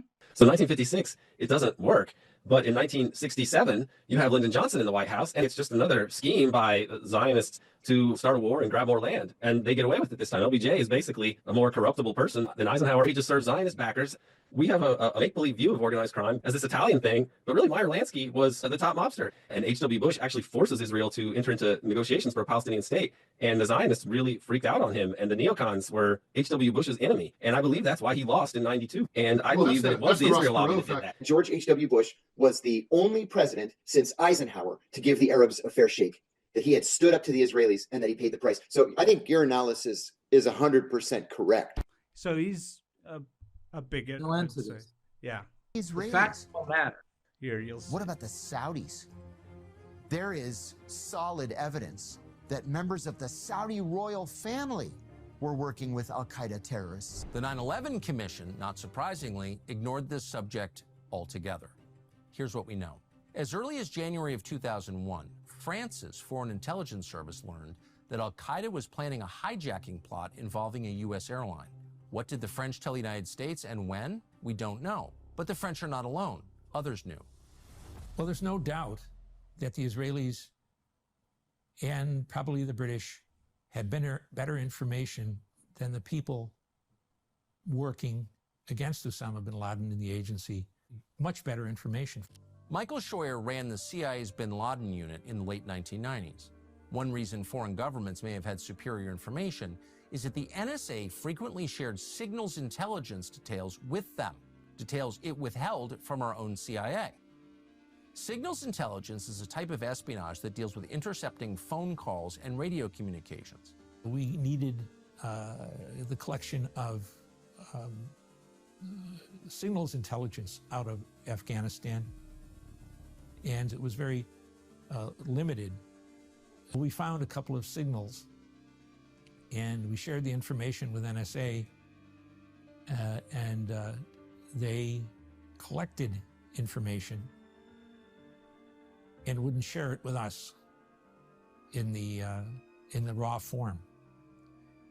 The first thing we did when we got the first copies of translated material, we sent them to NSA and said, can you please provide the other half of this to us?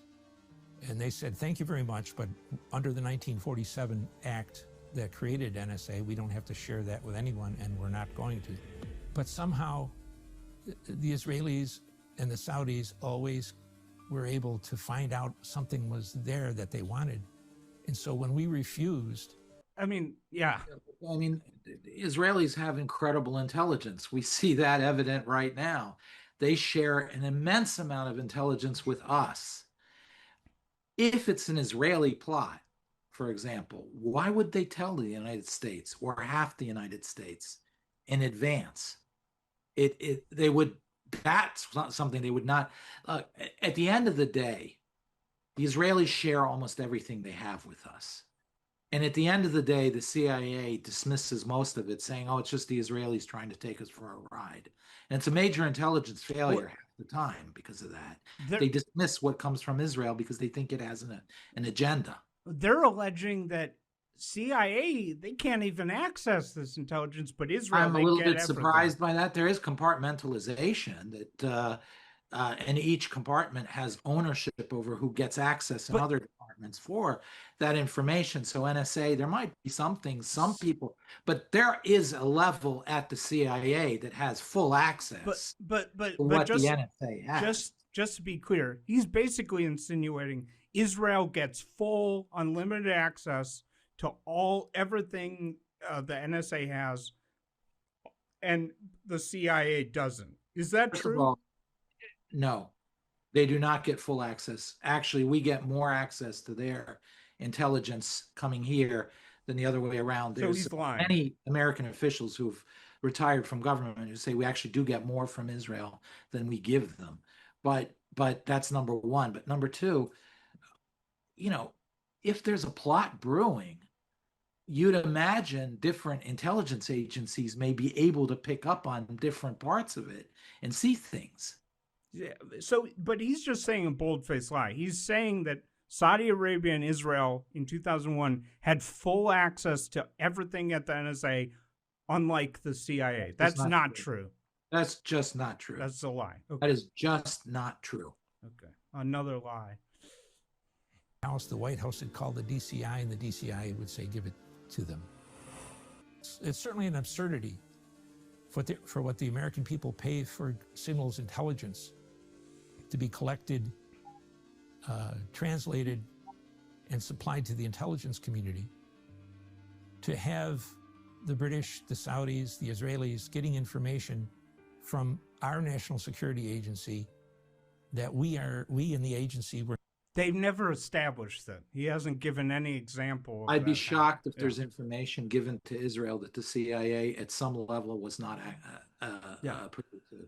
There's simply, there is no classification out there and no classification structure out there that puts Israel, Saudi Arabia, or even Britain at a higher classification level than anybody else. There just simply isn't. So just to be clear, he's insinuating that for some reason Israel was requesting all this information on bin Laden for some reason, and they were giving it to Israel but wouldn't give it to him at the CIA. Exactly. Now, Israel probably was requesting information, and we were requesting from Israel. There is intelligence sharing, as we have with Saudi Arabia, as we have with UK, with Australia, with New Zealand. We even occasionally had intelligence sharing with countries who are our enemies, but never do we deny our own intelligence structures information that on the highest levels that we are willingly giving somebody else.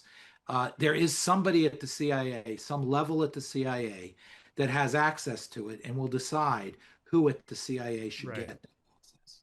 Not privileged enough to get. A number of foreign governments may have had foreknowledge of 9/11, but the Israeli government stands out in particular. And here's why. On the morning of 9/11, a group of 5 Israeli nationals purported to have witnessed the initial explosion of the World Trade Center and were seen to be celebrating the event. At the time, the celebrations received quite a... This is debunked. This is a debunked lie.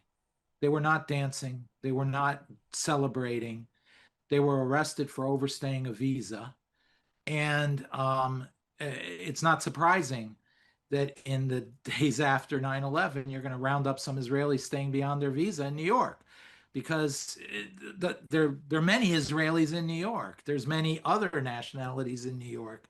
But this idea of the dancing Israelis, this is a proven debunked lie. Yeah, and people should ask themselves, did any other groups of people photograph the Twin Towers after? Everybody was photographing. Everybody was photographing it. People every on roofs. Security camera. People. This was one of the most recorded events in history. No, everybody was doing it, and everybody was shocked. And by the way, who was celebrating? We know who was really celebrating, and it wasn't the Israelis. And there look. I mean, it obviously it seems wrong for somebody to pose, with behind them the World Trade Center and take a picture, right? But many people did that all over New York City. Many people did that. You're living history. Yeah. You're going to take a picture of it. You're going to take a selfie of it with the, it's not necessarily like a celebration. It's just they're outright saying they're celebrating, and that is debunked. The person who supposedly reported it admitted that they were not dancing. This is debunked. This is a lie. Yeah. It's striking to see operatives from a supposedly allied country celebrating the mass murder of Americans. There's another thing. Yeah. Operatives? Right. He didn't establish that they worked for the Israeli government or the Israeli Mossad. There were 4 people here illegally on overstaying their visas. That doesn't sound like an intelligence operation, especially not one as capable as the Mossad would set up somebody that vulnerable to be operating without a visa and could be rounded up at any time. Right. But it is true that some in Israel, it's striking to see operatives from a supposedly allied country celebrating the mass murder of Americans. But it is true that some in Israel saw the attack as a good And just to your point, by the way, on the record of the police interaction when they got pulled over, I forget, for speeding or something. Yeah. The police say that they said, and these were Israelis who didn't speak great English, mind you. They said, America's enemies are our enemies. So they're not celebrating. They're saying this is evil. No, they worked together on this. Right, right. They knew that it was, I mean, we didn't know it was Al-Qaeda until later in the day and the next day. But we knew it could well be Arab terrorists. It was clearly terrorism. They didn't tell they didn't tell, if he's telling the truth, they would have said to the cop, isn't it a great day? Finally. Yeah, no, they did. Yeah, they didn't say that. They did, and I knew a lot of Israelis. I know a lot of Israelis. I remember 9/11. That nation was in a state of complete shock. There's nobody who wanted it to happen or was happy that it happened in Israel. And by the way, it's the only nation today that has a 9/11 memorial other than the United States. But according to Tucker, every Israeli was celebrating. Oh, let's continue. Every Israeli was crying and in a state of shock. Yeah. But it is true that some in Israel saw the attack as a good thing for them. A September 12th, 2000. That's just ridiculous. That's just ridiculous. If you might have found one Israeli who said, well, I hope the Americans now understand who they're up against and they'll understand us better. It's like, if tomorrow Palestinians in New York attack a bus of American school children, you could imagine an Israeli say, well, now you know what we went through. Right. That's a natural human reaction. That's not saying they wanted it or celebrated it or thought it was a great thing. It's a statement of realization. So this is a very slick move he does. And now let's look at what he's done. So he said, we really can see this in parts. He just plainly, quickly says, one, Paul Wolfowitz knew something was coming. He was waiting for something bigger. Right, and all no evidence of that. And then he says the Israelis were celebrating the event. They were operatives. Proven wrong. They were operatives of Israel. They weren't. So Israelis were happy about 9/11. Let me give you proof. Look, now he's very smart. He's not actually telling the audience who was the prime minister of Israel on 9/11, which was Ariel Sharon, a rival of Benjamin Netanyahu. He goes to, because again, if you're a 22-year-old and you're watching this, you probably think, oh, Netanyahu was prime minister then. Wow. Okay, look at the first paragraph. But Israelis also took cold comfort, concluding that Americans would now share more of their fears.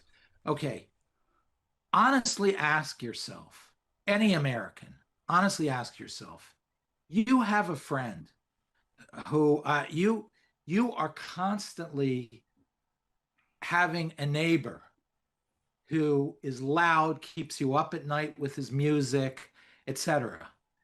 And you have a friend and all your friends are basically saying, look, I'm sure it's bad, but you got to cope, you got to live with it. And then a month later, that friend has a neighbor move in who keeps him up all night. And he comes in and he comes to who in America has never heard that phrase or said that phrase, tell me about it. Right. Tell me about it. Exactly. And think about, because that's what that paragraph says to me. The Israelis were saying, yeah, tell me about it. Yeah. And just to be clear, David's pointing out the first sentence of the New York Times piece says, Israeli officials and most Palestinian leaders, though there were celebration very few Palestinian leaders condemned it, by the way. Not most. And condemned the attack. We just were told by and by the way, the Palestinians were the ones who were cheering and dancing and celebrating. And there's hours and hours of movies and clips and so forth from that. But they're the real celebrants. And let's just think about this. To get this understanding, okay, Israel is going to orchestrate the most improbable, risky. I mean, if they were really behind this and something went wrong and they got caught, not only would the relationship would be over. I mean, we'd probably go to war with Israel. I mean, well, absolutely. And how do you keep all the non-Jews, which are 99.9% of the U.S. government, from not saying, "Oh my God, these Jews"? If they, and all, the amount of information available to the top levels, even mid levels of the American government, is immense, and there's no way this conspiracy internally could have been maintained. Right. By the way, you keep reading that. There were declarations of sympathy for the victims from both Israelis and Palestinians, and here's the kicker, as well as anxious telephone calls to friends and relatives in the United States. New York in 2001 had 2.5 million Jews. That's roughly there are 15 million Jews in the world. That's 1 in 7 Jews lived in New York City.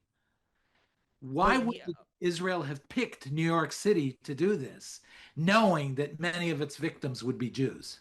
And they were.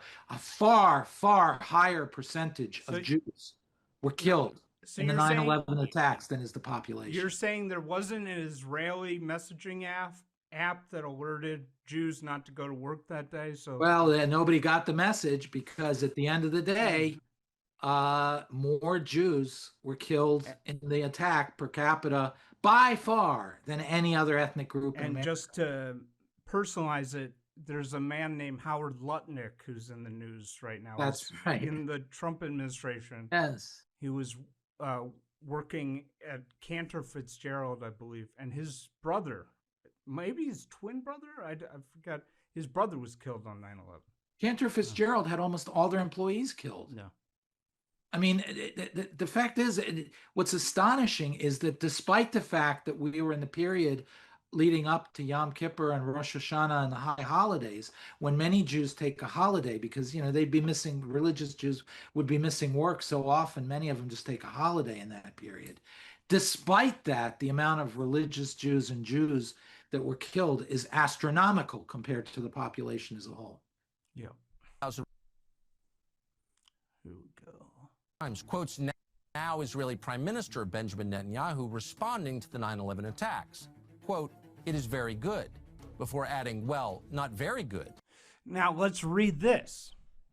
He doesn't tell you this. Asked tonight what the attack meant for relations between the United States and Israel, Netanyahu said it's very good. Well, first of all, it's former prime minister. He's not the prime minister. Number two, he's saying it's very good for relations. The relationship. Not that it was very good the attack happened. He literally says that. It's very good. Well, not very good, but it will generate immediate sympathy. Yeah. Which means, look, again, tell me about it. The line, tell me about it. This is literally the Israelis understanding, look, you now have been hit with what we've been hit with again and again and again. Maybe now you'll understand where we're coming from. That's all that line says. If you think that's a good thing for relations. If you think they've lied a lot, just wait till what you're about to hear. Generate immediate sympathy. Netanyahu predicted that the attack would strengthen the bond between our two peoples because we've experienced terror over so many decades, but the United States has now experienced a massive hemorrhaging of terror.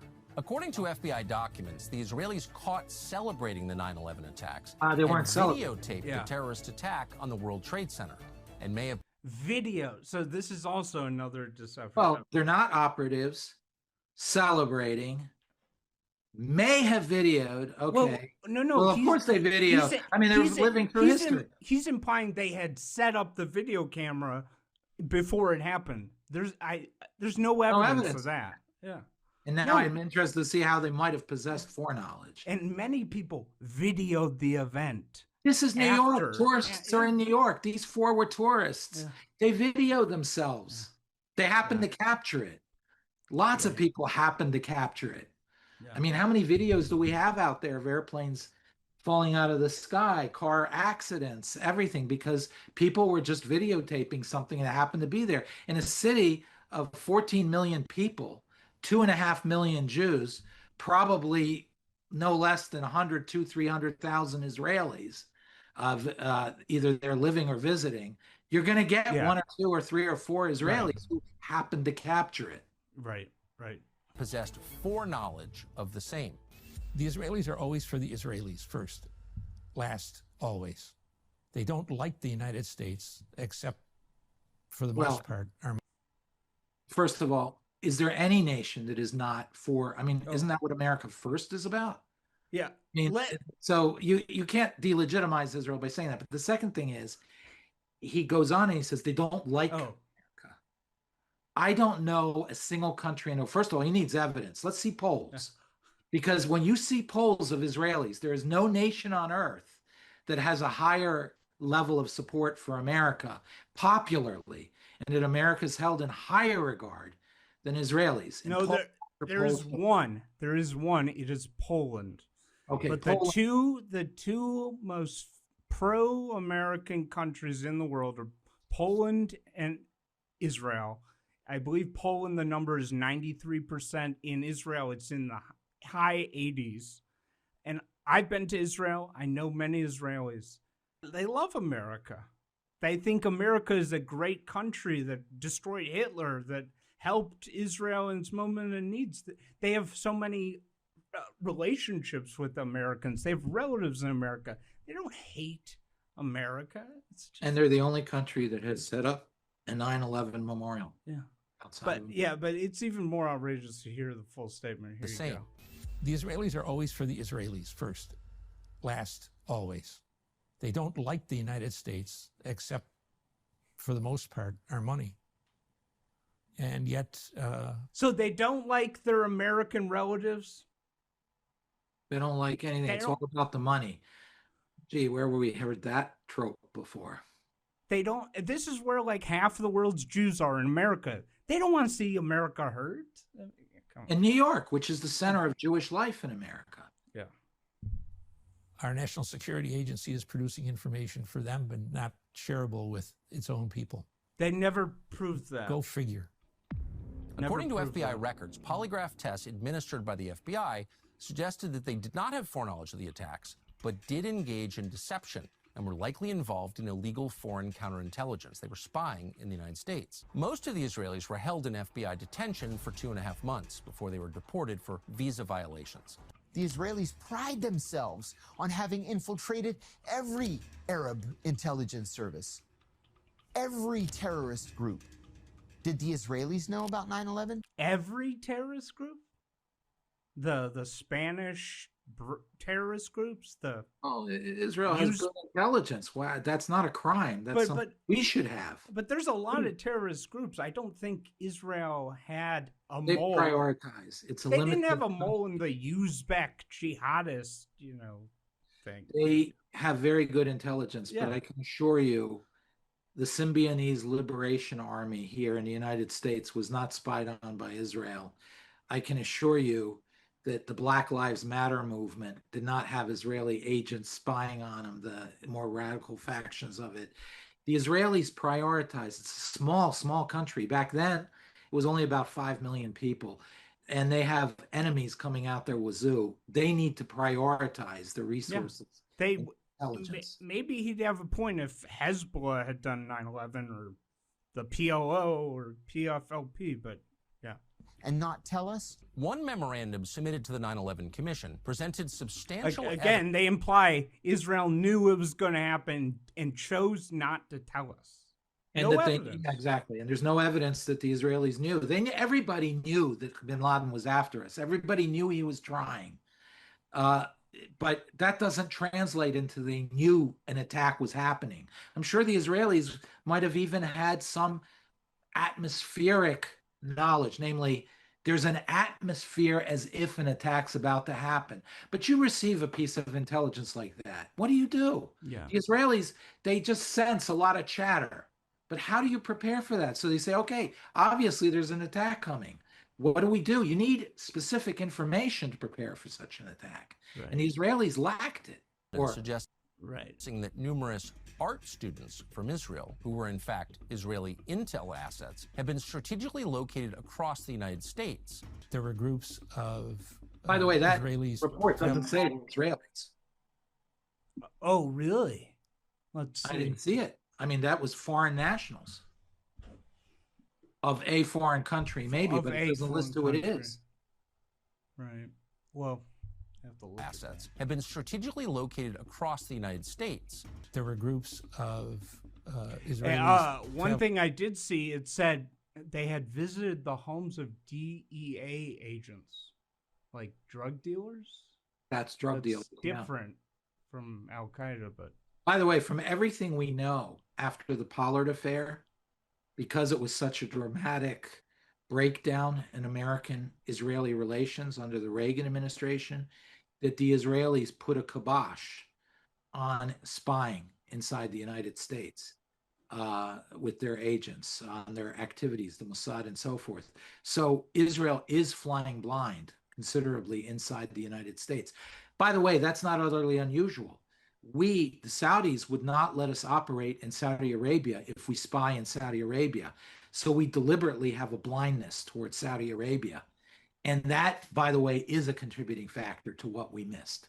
Rolling around the country as artists, sketching things, happened to be one time around Cape Canaveral, I remember, and other places where... Have you heard about this art student thing?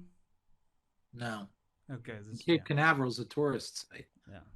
There were certainly things to paint and sketch, but also noticeably near military installations or some other kind of installation in the government. So I think that's an open question. According to The Forward, a Jewish publication, quote, the Israeli government acknowledged the operation and apologized for not coordinating it with Washington.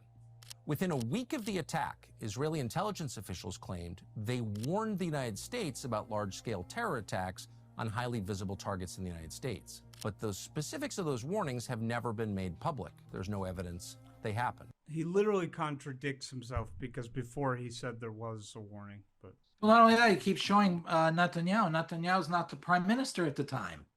Yeah. I mean, I don't know why he keeps showing pictures of Netanyahu. Netanyahu's not in government at the time. Because that a 22-year-old's going to watch this and think he was. Yeah. He's showing us these very narrow, rapid clips of a report. We're not reading the context. Again, he needs to say, where did you get this from? And anybody who listens to his program needs to go back to those reports and see if indeed that's what it says. Because Tucker Carlson, and I hate to say this, is fast and loose with facts. Yeah. And fast and loose with innuendo and accusations without evidence. Well, he says he's perfectly capable of taking a sentence out of context. He says he's been attacked by demons in his sleep. In fact, in the whole time I worked in counterterrorism from 92 till 2004, I never saw one piece of information from the Israelis that was really worth anything. As Americans, we need Washington to create a new, truly independent commission, one that does not lie, and that instead investigates what happened on 9/11 and answers the questions we've posed in this episode. Who made the decision to ship the debris from the attacks out of this country immediately, and why? What was the role of the It's not true. It's not true. CIA office in Building 7? What signals intelligence did the NSA have in relation to the plot? And how much of it did they share with foreign governments? What did those foreign governments do? Yeah. Again, I can't go into what classified information there was. I can assure you there was not a coherent plot that the NSA, because I did have all access, and it's one of the things I examined. The DIA was really worried I was going to be a monkey on their back to judge them and blame them for the war. So I didn't, for the intelligence failure. So I really didn't want to inflame their paranoia, so to speak, that I was there really as I told you so guy, or after the fact blamer. But the truth was there was no analysis and no idea of such a plot. I have a friend who he saw 2 or 3 of the terrorists, and he was beginning to follow them. He was based in Dubai, certainly not in Israeli intelligence headquarters at the time. He was in Dubai working for Air Force intelligence, and he had 2 or 3 of these guys on the radar, as did apparently an FBI agent in Chicago had 1 or 2 of them on the radar. But that's it. They did not have a plot. They did not have all 17 or 19 of them together working for Al-Qaeda with Khalid Sheikh Mohammed above them. And there was no plot. There was no intelligence. There was general intelligence that Al-Qaeda was hijacking aircraft because they had tried to do so and done so in Europe. There was general intelligence that we were in a state of threat from Al-Qaeda. Doesn't take a rocket scientist to know that. General intelligence that bin Laden was constantly trying stuff and had declared after 96 there was a war on America. But okay, you have that information. You tell me where and when he's going to strike. I should have counted, but I think we're now at like 6 or 7 things that he has implied that are just clearly false, that he doesn't even prove. Yeah. Oh, United States. The American public deserves answers here. And how much of it did they share with foreign governments? What did those foreign governments know and fail to tell the United States? The American public deserves answers immediately to those questions. Why would Israel know more about this than America? I mean, it's just ridiculous. Well, because he's trying to set up that they knew more because they were behind it.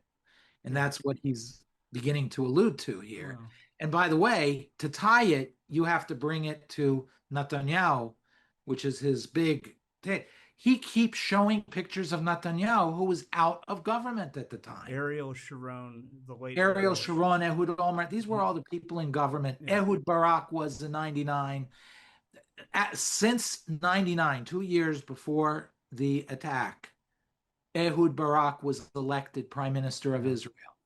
Then was Ariel Sharon, and then was Ehud Olmert. But surely whole period, Bibi was not prime minister, and he keeps showing the picture. But surely this is what Tucker does. But surely Netanyahu and Sharon were best buddies. They were both in Likud. Actually, fact check, they were rivals. They ran against each other. They were rivals, and Ariel Sharon ousted Bibi and destroyed the Likud. Bibi was out of politics at the time. Right. These are all questions the 9/11 Commission itself ignored. Why did the FBI's most wanted poster for Osama bin Laden, updated in November of 2001, omit any mention of the 9/11 attacks? Do you know? I don't know why they wouldn't. That sounds pretty dumb, but I mean, why would they? Why would they omit it? Well, we all were talking about bin Laden by November. We were at war already in Afghanistan over bin Laden. It's not like we were denying his role. That we were hunting bin Laden. I mean, by the way, just a little thing that just as an aside with bin Laden, we were trying to figure out, I was still in the Pentagon at the time, we were trying to figure out what ways can we find the guy, because we couldn't locate him. He had kept eluding us. So we sort of did, any officer who has a good idea, come with us. And there was one officer who came and he said, why don't you look for horse manure? Because he's the only guy in Afghanistan to have horses. So if you find horse manure, he's got to be pretty close.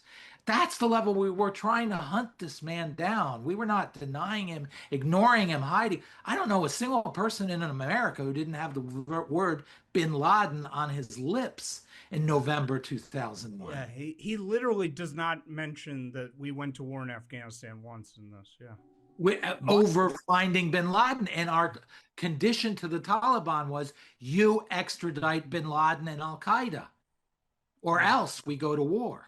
Doesn't even put that in. Why did it take the government 5 years to release footage of the Pentagon? And why were there only 2 publicly available videos of the Pentagon crash?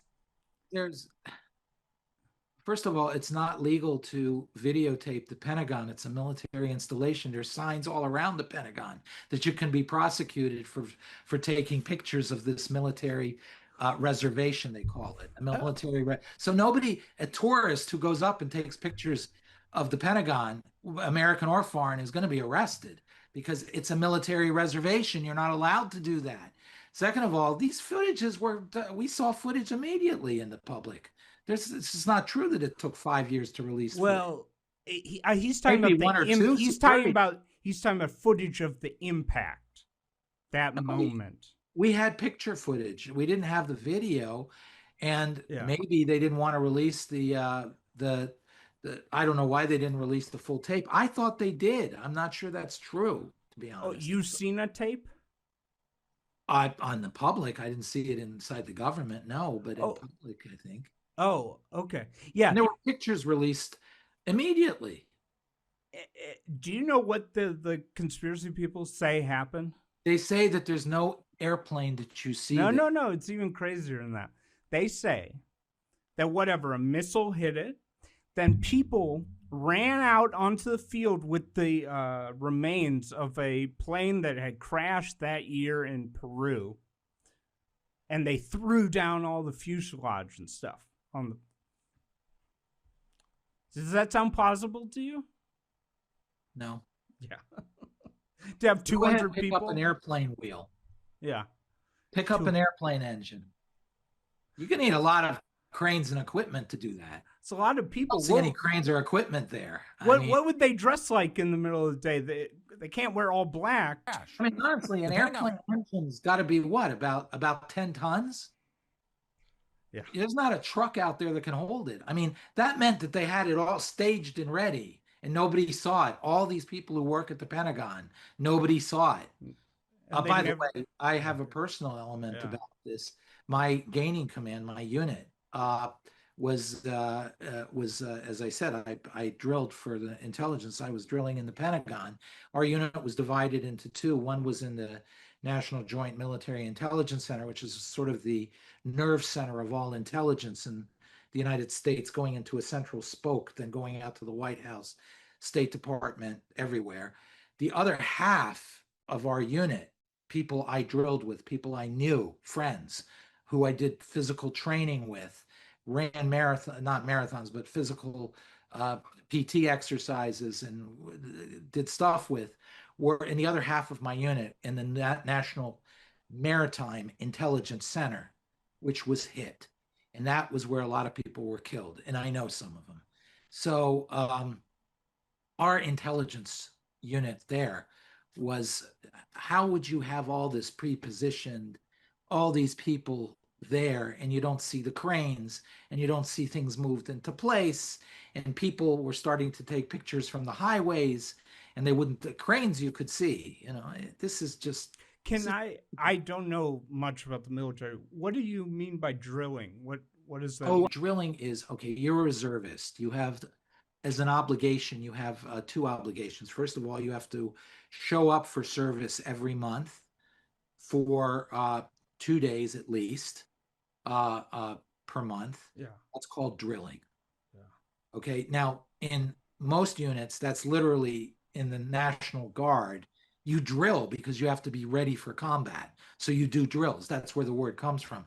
In our unit, we took the seats of those people who were doing the intelligence work during the week in this alert center, as it was called, Joint National Military Intelligence Center. That's the alert center. That's the nerve center of American intelligence going out, as I said, to everywhere. So these people are, they need to have a weekend. So the reservists from my unit would come in and fill their positions. And you knew these people who lost their lives.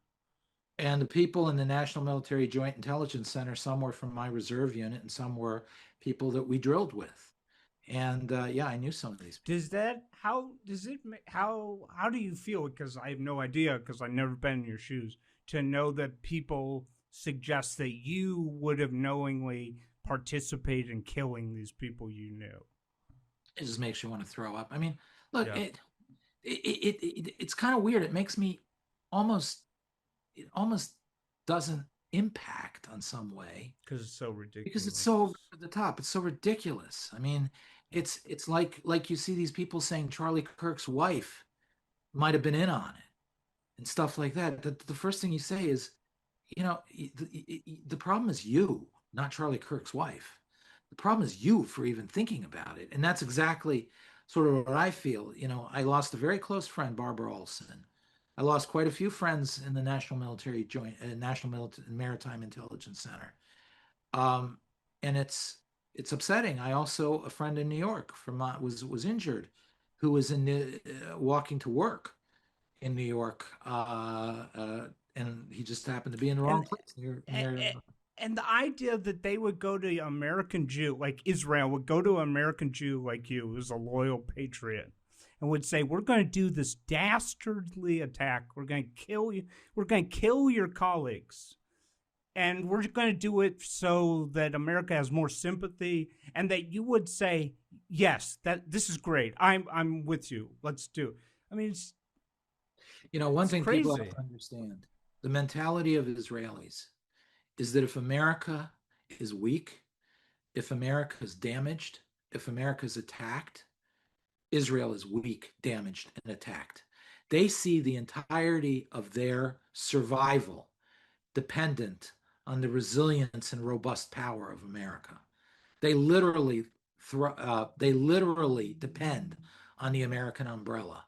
Anything that wounds or damages America is a grave wound for them, and they know it. And they're not alone. I mean, some Europeans feel that way. Eastern Europeans clearly feel that way because they really were liberated by America. But I want to ask you, just hypothetically, in 1996, if Israeli had come to you and said, hey, we got this idea. We're going to attack and kill thousands of Americans. We'll destroy the World Trade Center, and it will be good for Israel. Are you in, David? What would you have told him?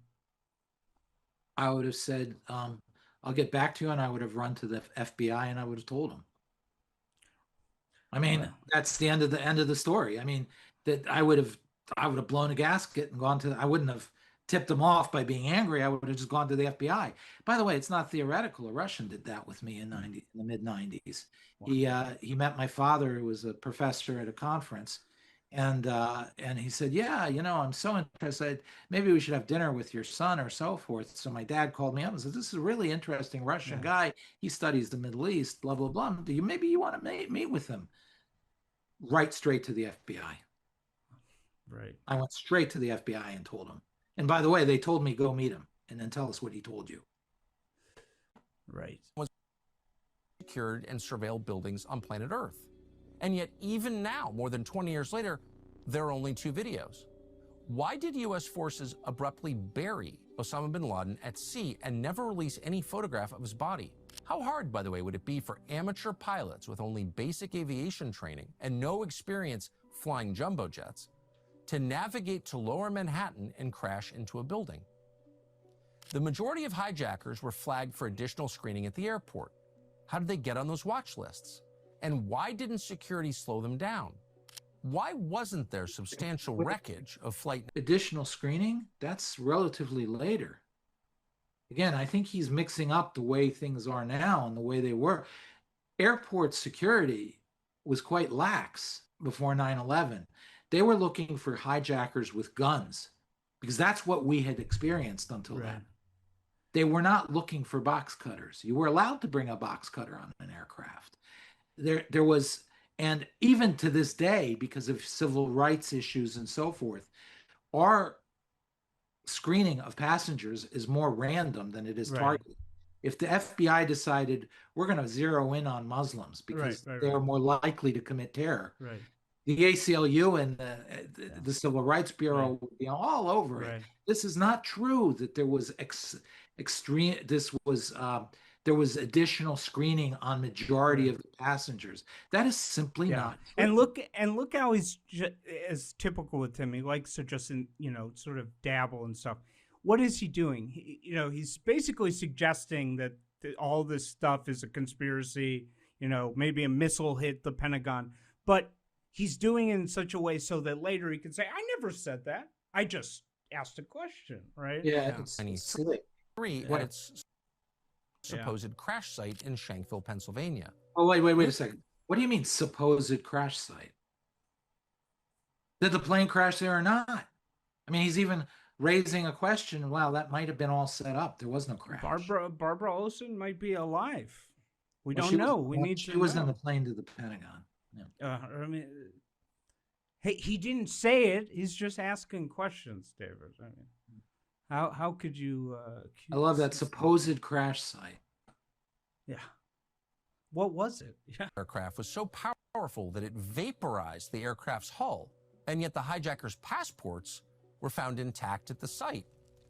Those attacks fundamentally altered the way America operates, the way all of us live here. And yet not everyone suffered in the aftermath of 9/11. Some emerged the winners. We'll reveal who profited from 9/11 in the next installment of our series. The 9/11 Commission failed to fulfill the single task it was charged with, explaining how 9/11 happened and why. Instead, it lied. 20th, 2003, the U.S. invaded Iraq. It did so based on false intelligence that came from, yes, the CIA run by George Tenet. The United States knows that Iraq has weapons of mass destruction. It was all lies. I am not only not a conspiracy theorist, I'm about I can assure you he is absolutely a conspiracy theorist. out as far away from being a conspiracy theorist as a person can be. But I'm also a realist, and I made the first half of my career at the CIA as an analyst. And to come to an analytic judgment, you have to look at the evidence. Well, the evidence surrounding 9/11 says that there is a far greater story there than we have been led to believe. Kofor Black, who You know, it's very interesting.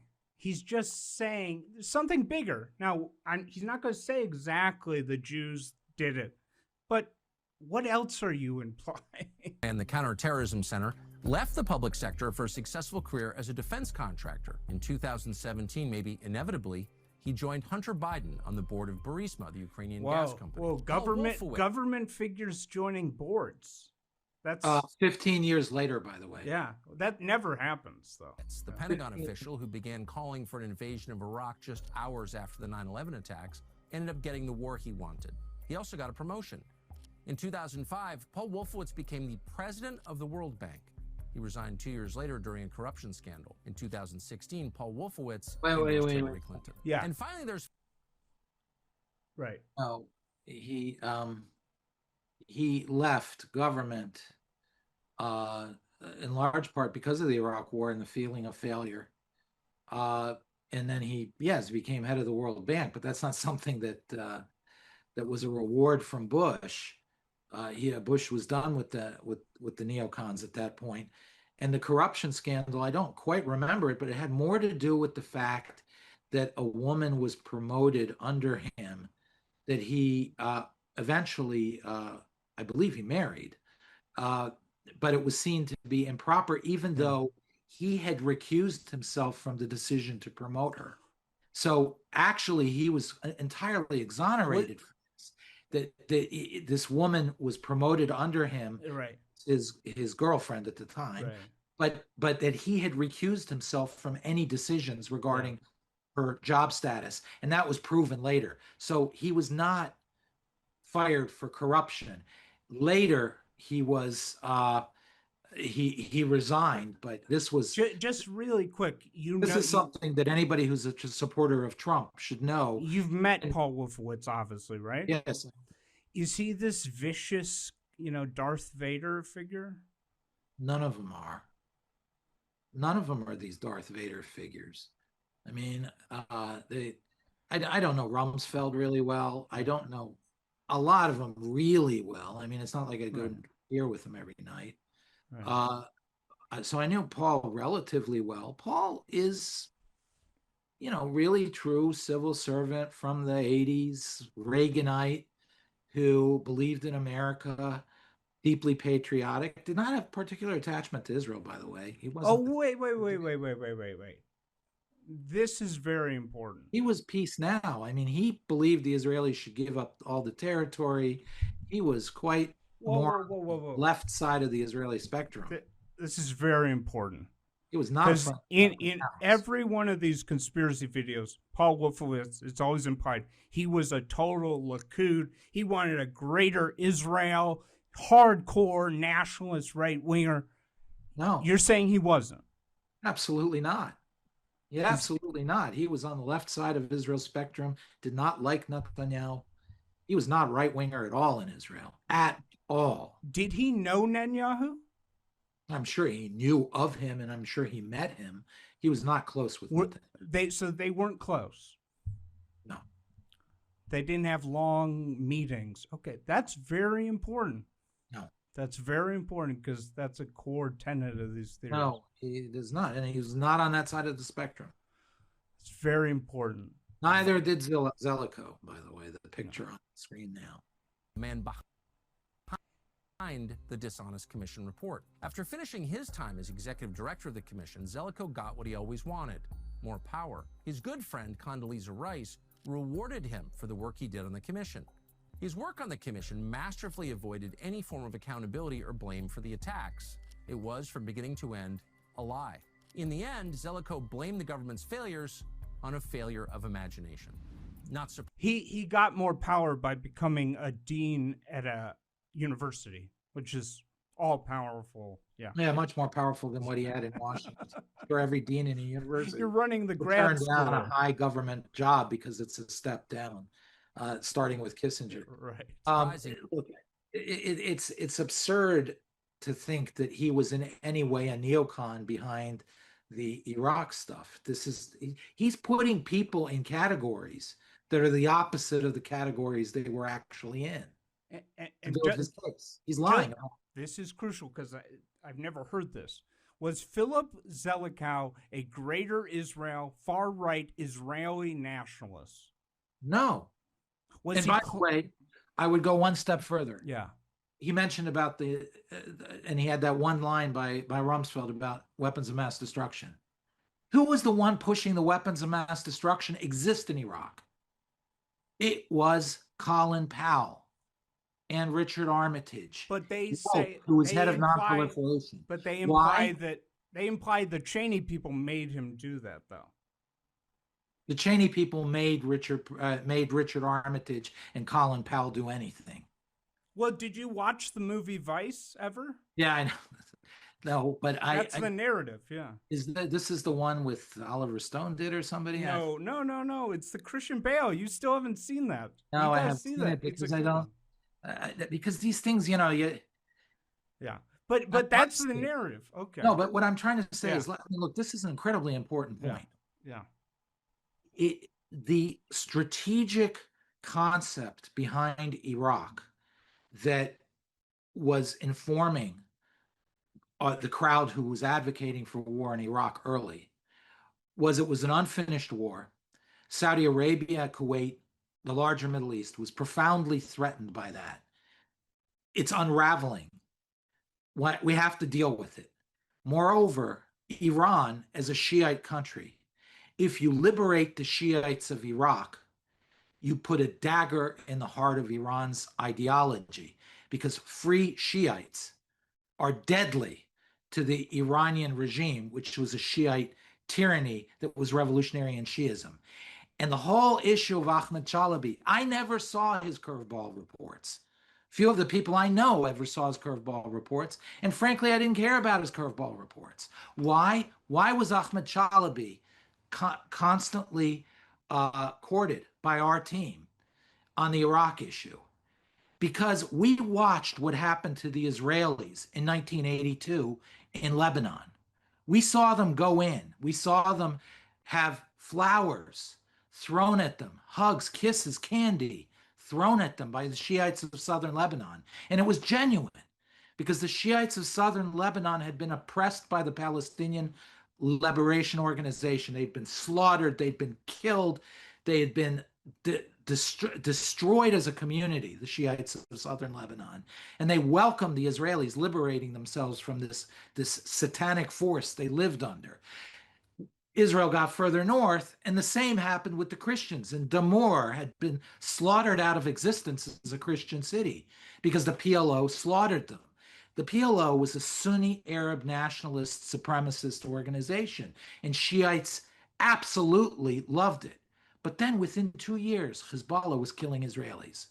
Why? One, of course, the Iranians had come in, and they had taken over the Shiite community by terror. They terrorized their own community by doing that. What was important for me, and what was important for Professor Bernard Lewis at Princeton, what was important for Harold Rode, what was important for Richard Pearl, was the fact that if we stay in Iraq, if we go in major presence in a major war, and we stay in Iraq, we're going to wind up where the Israelis wound up after 82, which is Christians are fighting with Shiites, are fighting with Sunnis, and Israel was in the crossfire and they were just getting killed. And then they had to leave ignominiously in with their tail between their legs because they played the tribal politics of Lebanon miserably. They're a Western country and they did it awfully, and they wound up bleeding to death in Lebanon. That is what was on our mind. So our idea was Ahmed Chalabi, as the head of the Iraqi National Congress, which was the government of northern Iraq, he was like Charles de Gaulle when America invaded France. Anybody we can turn over Iraq to immediately. In fact, before the war, the concept of the neocons was that the American themselves won't invade. They will build an army of exiles based in northern Iraq, in a northern Iraqi government that then expands its power into the areas controlled by Saddam, and that literally Vietnam in reverse, and that we ourselves will never enter Iraq. The whole massive colonial presence that we installed upon entry, the 600,000 troops, this was the anathema to what the neoconservatives were arguing. Oh, wow. Okay. This is the inverse. And by the way, there are receipts. The clean break, which is always heralded as this blueprint for the war, my report that I wrote with Richard Pearl and so forth, distinctly, clearly in black and white says America should not go in with its own troops. Wow. In a book I wrote, says the same thing. This is people assuming this isn't the case. You're saying that if people spoke to you in like in 2002, like before the invasion, that you would have said, I don't know about this going, maybe we should. You were sort of said. You said this. We're having internal fights.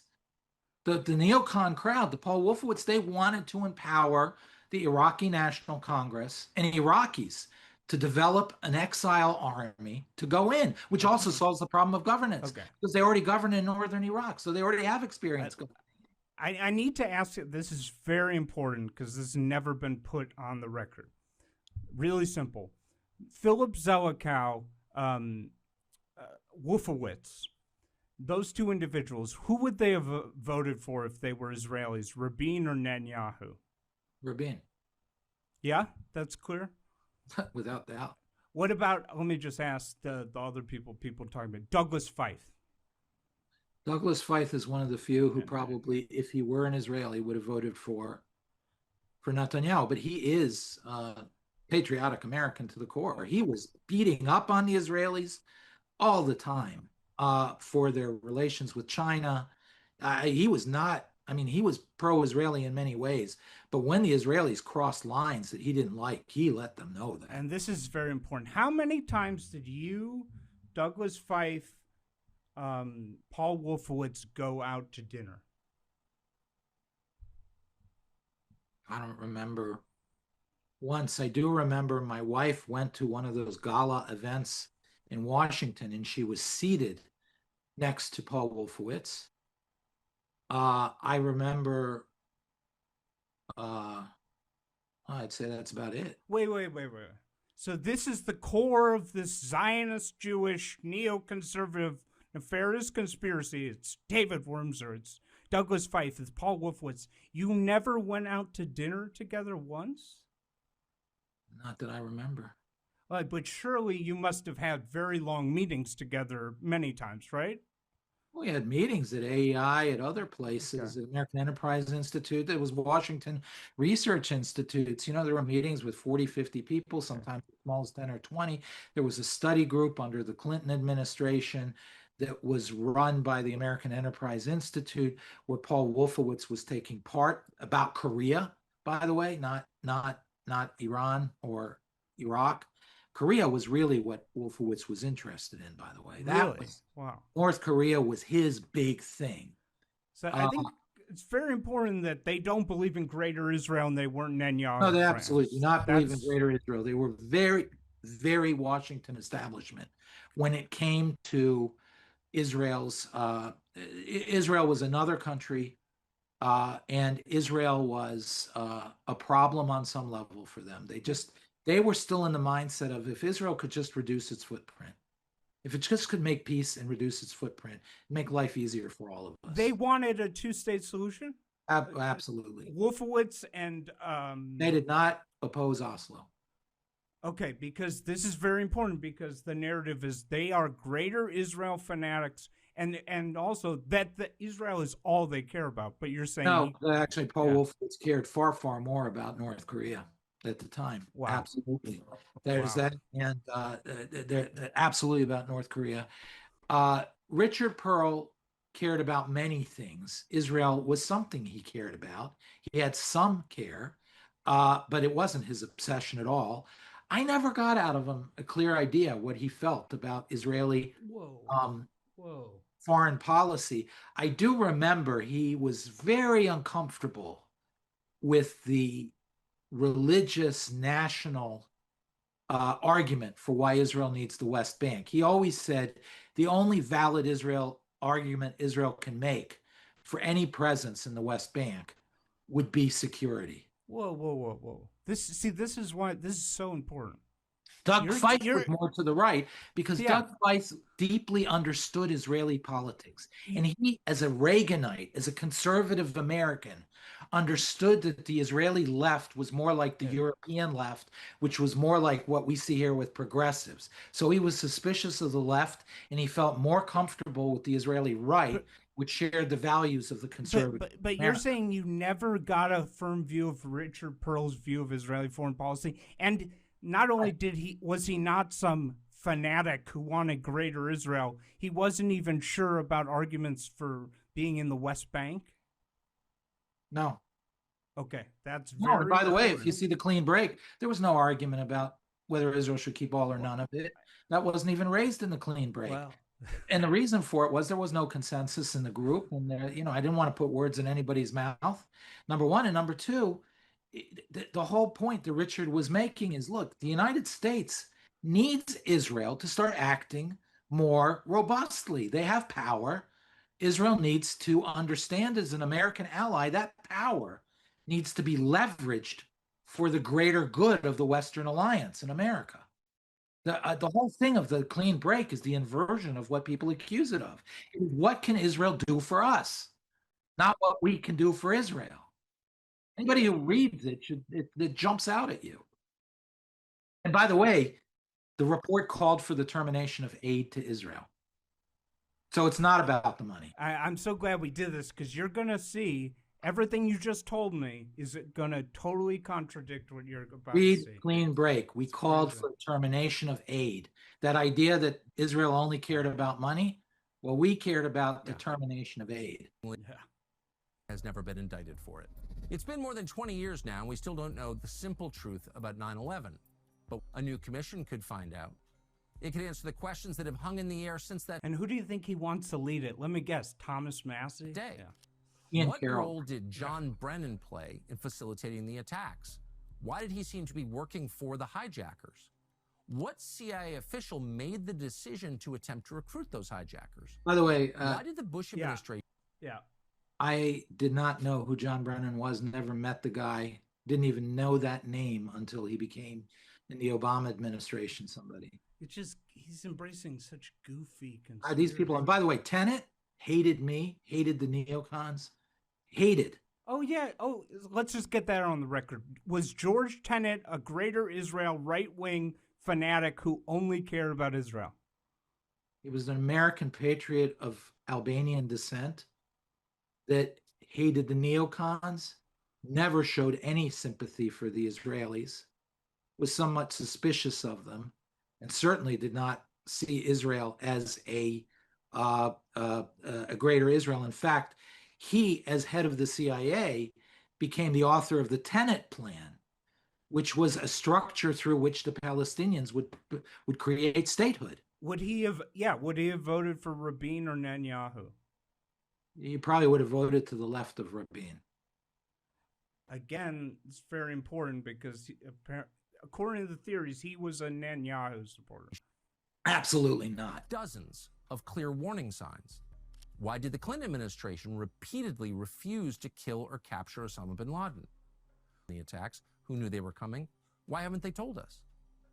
And in the end, who benefited most from 9/11? What foreign countries benefited from 9/11? What did foreign intel services know about the attacks before they happened? A commission could find these answers.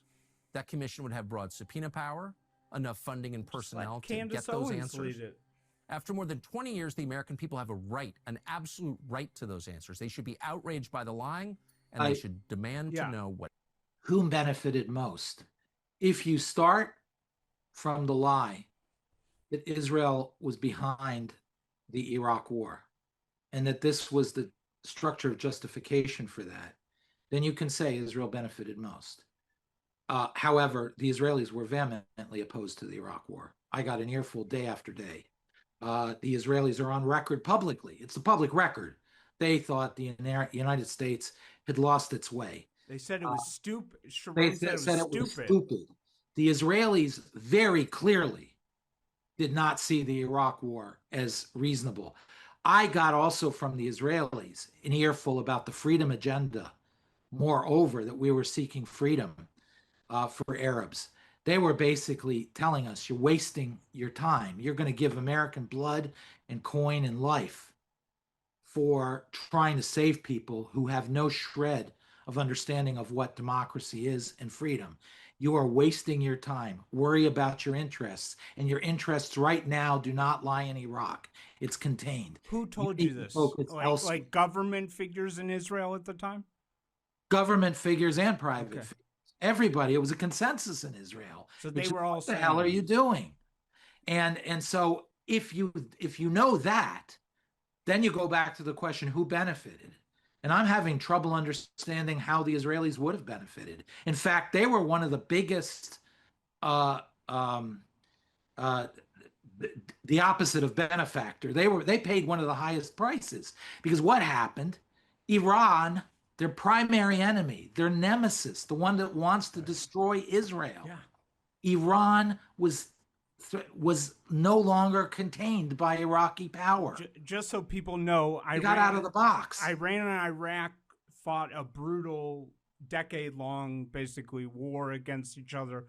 It was so brutal, they literally had Iranian children walking into minefields. What was the Israeli interest was a bit cynical. Menachem Begin once was asked about the Iran-Iraq war, who do you prefer winning? And he said, I wish them both luck. Right. It's the Israelis were terrified by the end of the Iran-Iraq war because it unleashed Iran to focus on other threats, threatening Israel. Yeah. The destruction of Iraq was a nightmare for Israel, a nightmare. The moment Saddam is gone, what happens? We start seeing Iran focusing all of their arrows effort on Israel. The ring of fire starts getting constructed. We're going to wipe Syrians become entirely dependent on the Iranians. The Islamic State begins to rise up. Over and over and over again, all these ripple effects that led the Israelis to a really dangerous place. And it's not that it happened and they didn't, the Israelis warned us this was going to happen. That's why they were against the war in Iraq. So the idea that they benefited from the war and then to base an entire conspiracy theory on the fact that they benefited is literally the opposite of reality. And it is literally the opposite of reality. So the younger people, if you look up Iran-Contra, Israel and Iran were never allies. They weren't buddies. But the fact that Iran had to deal with this guy, Saddam, led to situations where, okay, we can sort of work together a little bit, maybe. That was a very limited one or two. Very limited. But I just say that to contrast that with what happens after Saddam is gone, where they are directing all of their aggression. By the way, it was the inverse. Israel was also at that time but we're talking 10 years earlier. No, 20 years before 9/11. 20 years earlier, in the first months of the Iranian Revolution, before anybody really knew who they were fully, the Israelis were terrified about Iraq being unleashed as a Soviet ally. Remember, this is before the Soviet Union fell. Soviet Union was Israel's primary enemy globally. Israel was very much part of the American alliance against the Soviet Union. Iraq was primarily a Soviet asset, was primarily a Soviet agent, along with Syria. And Iraq was very much in danger of defeating Iran, which was descending into civil war. And you can't imagine the weakness of Iran at that point. They had executed most of their military leadership in the Iranian Revolution. This was a country that was on the verge of being conquered by Saddam Hussein. So in despair, these Ayatollahs came to the Israelis through third parties and asked for a little bit of spare parts for aircraft. In one specific bounded episode, the Israelis did give it to them. Yeah. But that's it. And we're talking 20 years before 9/11. Ever since then, the Israelis saw Iran as threat number one, all the way through, without fail. Every year, they were more desperate about that threat. And like you said, Saddam sort of kept Iran in their box a little bit. Yeah. Not only that, but the Shiites all fell under Iranian control, which made, remember, Iran continued to have problems with Shiites in Lebanon because there were pro-Shiites who were more oriented toward traditional Shiism, and Iraq had traditional Shiism. They weren't under Iran's control. So Iran had problems even establishing full control over Hezbollah and over the Shiites of Lebanon. Ibn Tufayli didn't agree, and he was a major figure. The Shiite Sheikh of Tyre, Lebanon, was anti-Hezbollah and pro al-Hakim, who was in Iraq. There were fissures in the Shiite world that weakened Hezbollah in Lebanon. By destroying Saddam, Israel allowed, not Israel, the United States allowed Israel to face Hezbollah unified, homogenous against Israel. It was a disaster on every front for the Israelis. As my audience can tell, David Wurmser is clearly one of the most knowledgeable Americans alive. Oh, I just lived about the Middle East. This is one of the leading experts. Oh, okay. Now, the Tucker thing is actually over. Now, I've included with it, this is something that's from TikTok. And this is people wonder about the influence of TikTok. Well, this is what they're watching. So the Project for a New American Century. Let's watch. Part of it, yeah. You weren't part of that? All right, let's watch this and see. This is sort of like the raw heroin Tucker's doing sort of like the, heroin cut with some other stuff. This is the hardcore stuff that the people are getting on the streets here. The Project for the New American Century, which is a think tank that was around in the 90s and up through 2005 or 6, there are about 17 members of this so-called think tank. So there is, just for the audience, there's Doug Feith. Is that Richard Armitage? That's Richard Armitage. Yeah. That's Paul Wolfowitz. Richard think that's Pearl. Dick Cheney all the way on the left. Yeah.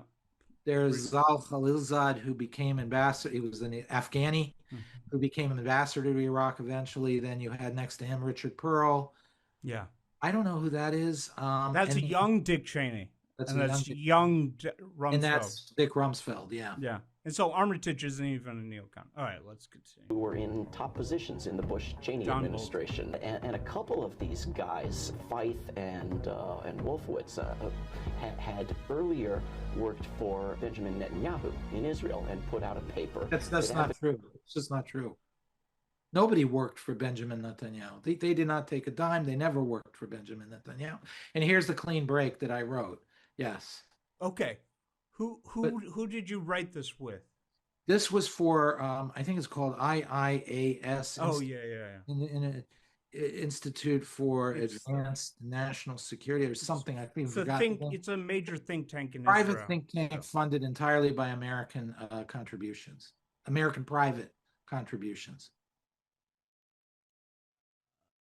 501c3 educational institution. So totally American. You and Paul Wolfowitz and Doug Feith didn't move to Israel and work for Netanyahu when you were writing? We saw when he became prime minister, and this is the genesis of this clean break. We met, me and Doug and Richard. We didn't have a meeting, but there were a series of smaller conversations. And basically, the idea was, wow, Israel is going to turn a different direction now. It would be important for Israel to turn in certain ways that help the United States shore up its position in the region. Again, the entire spirit of the report is, what can Israel do for us? So we saw the fact that a government that had been elected essentially to weaken Israel with the Oslo Accords, and Israel was suffering terrible terrorism. And clearly, the Israelis had had enough of it, and they elected a more conservative, more nationalist government. We saw that as a useful instrument to secure the realm, which is Israel's realm and America's realm, the West realm, to secure a Western defense in the region through Israel's growing power. In other words, it was literally, what can we do to get Israel to do things for us so that we don't have to carry all the water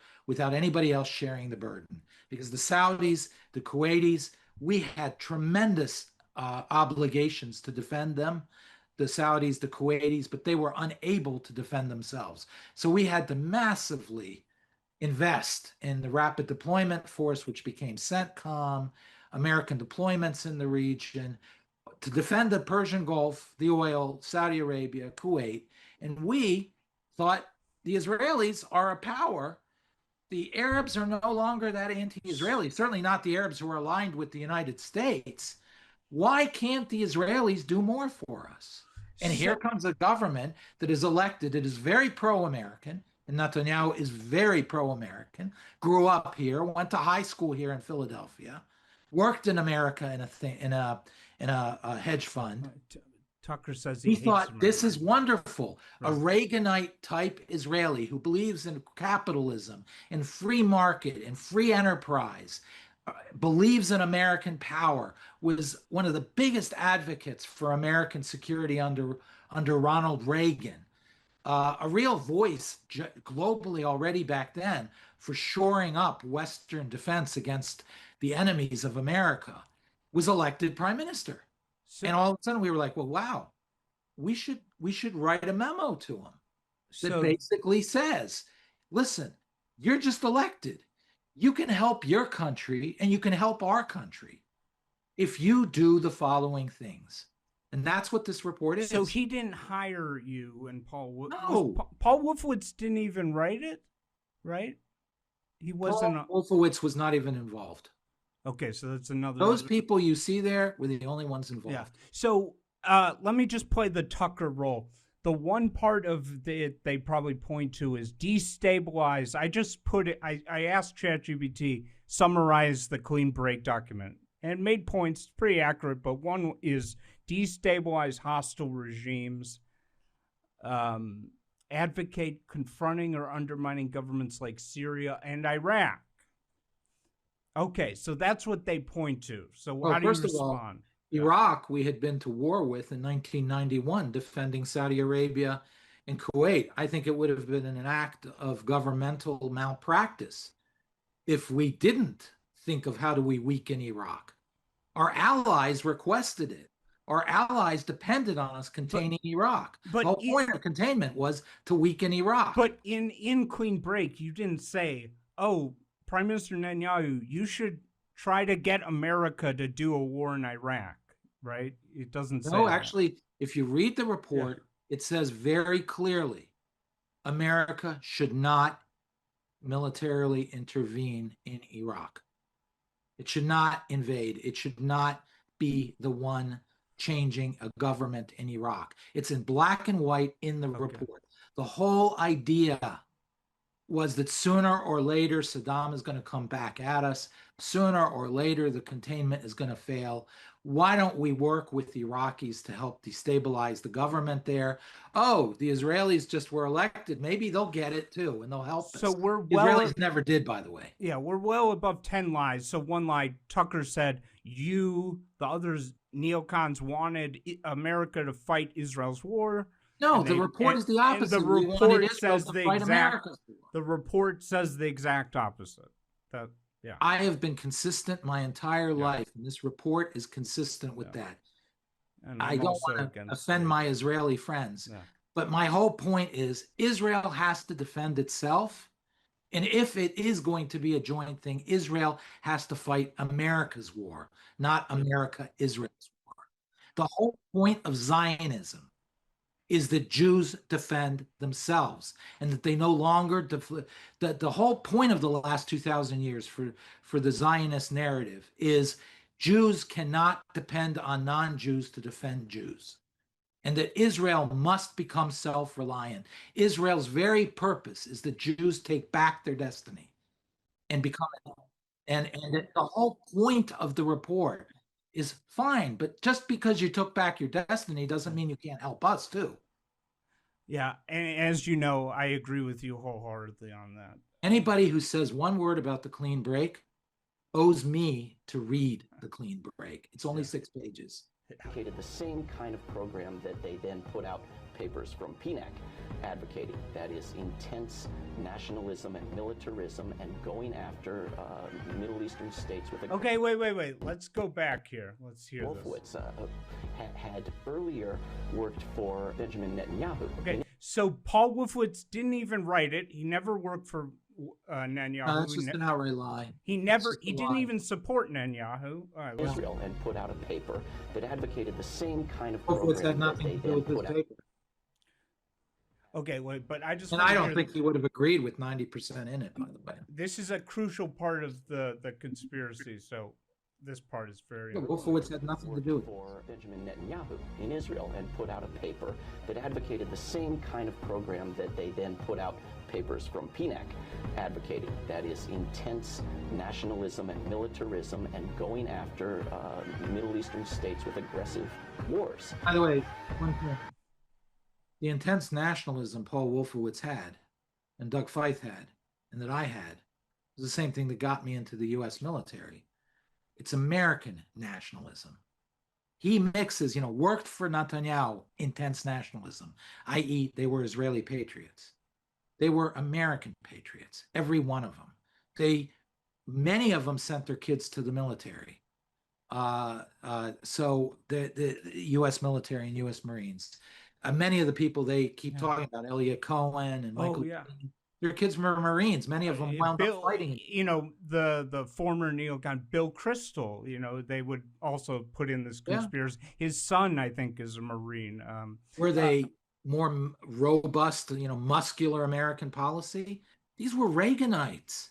When you pick up Hunt for Red October, these are the tough guys who won the Cold War and advocated for tough policy on the Soviet Union.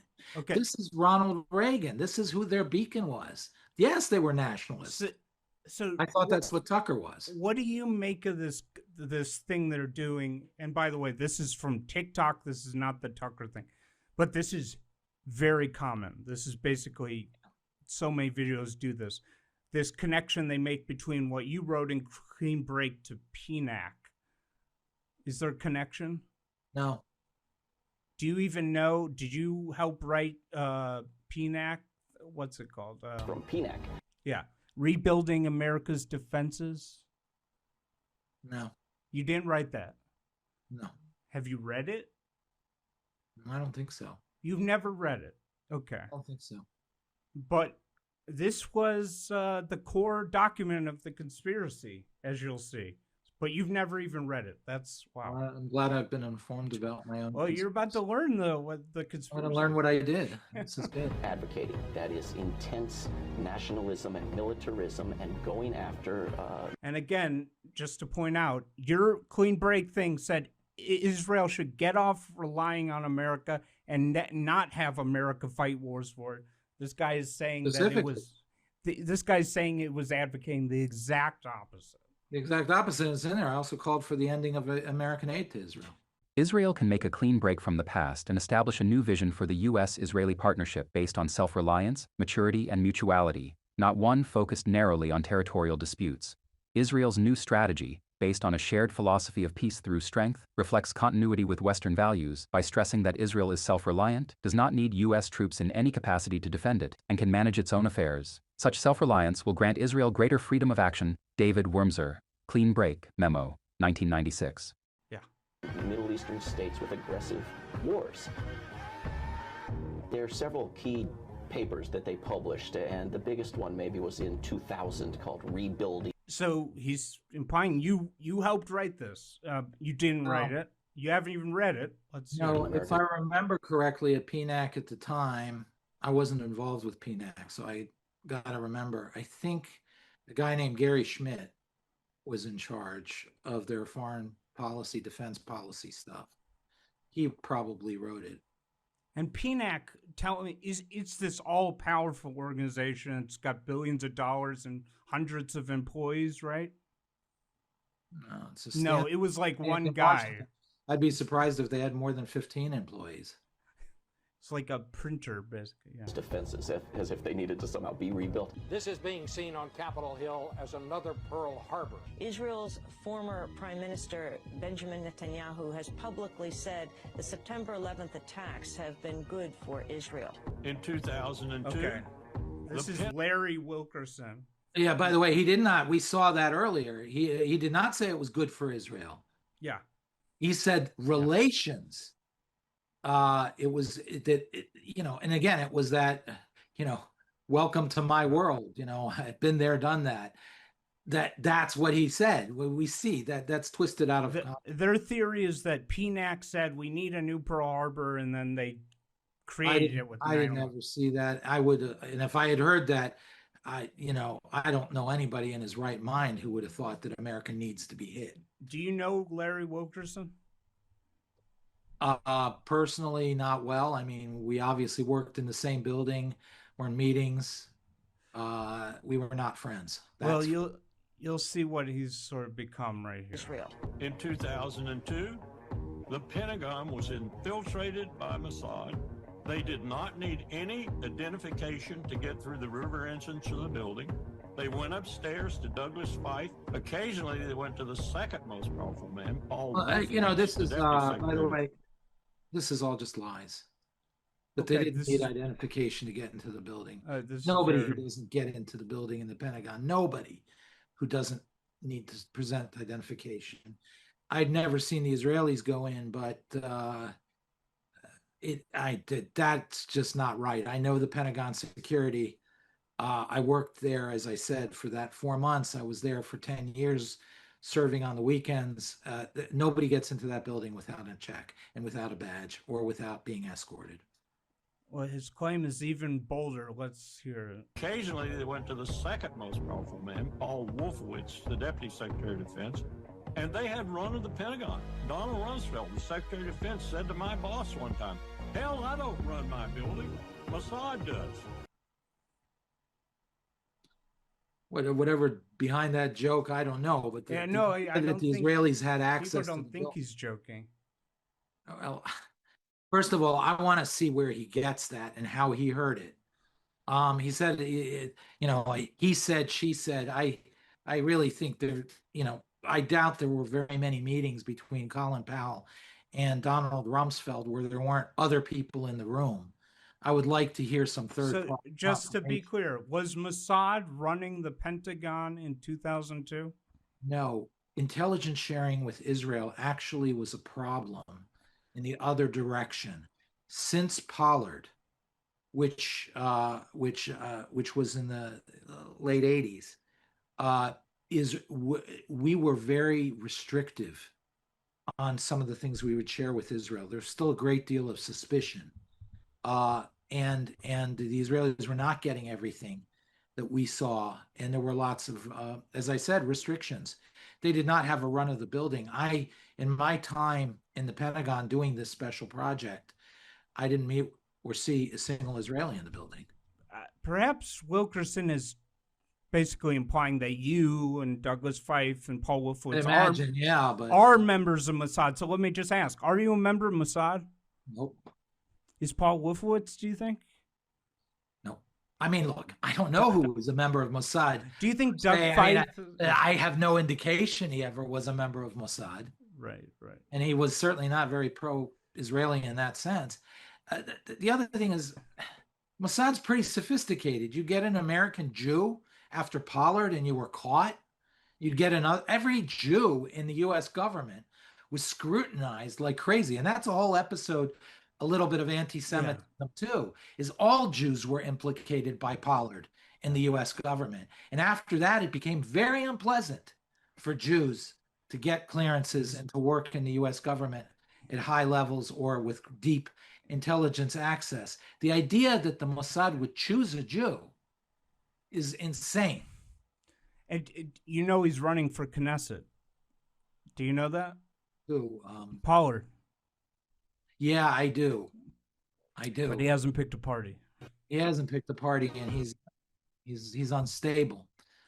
So I admire him that he's doing it even though he doesn't speak Hebrew. As somebody who can't learn languages, I do admire that. Yeah.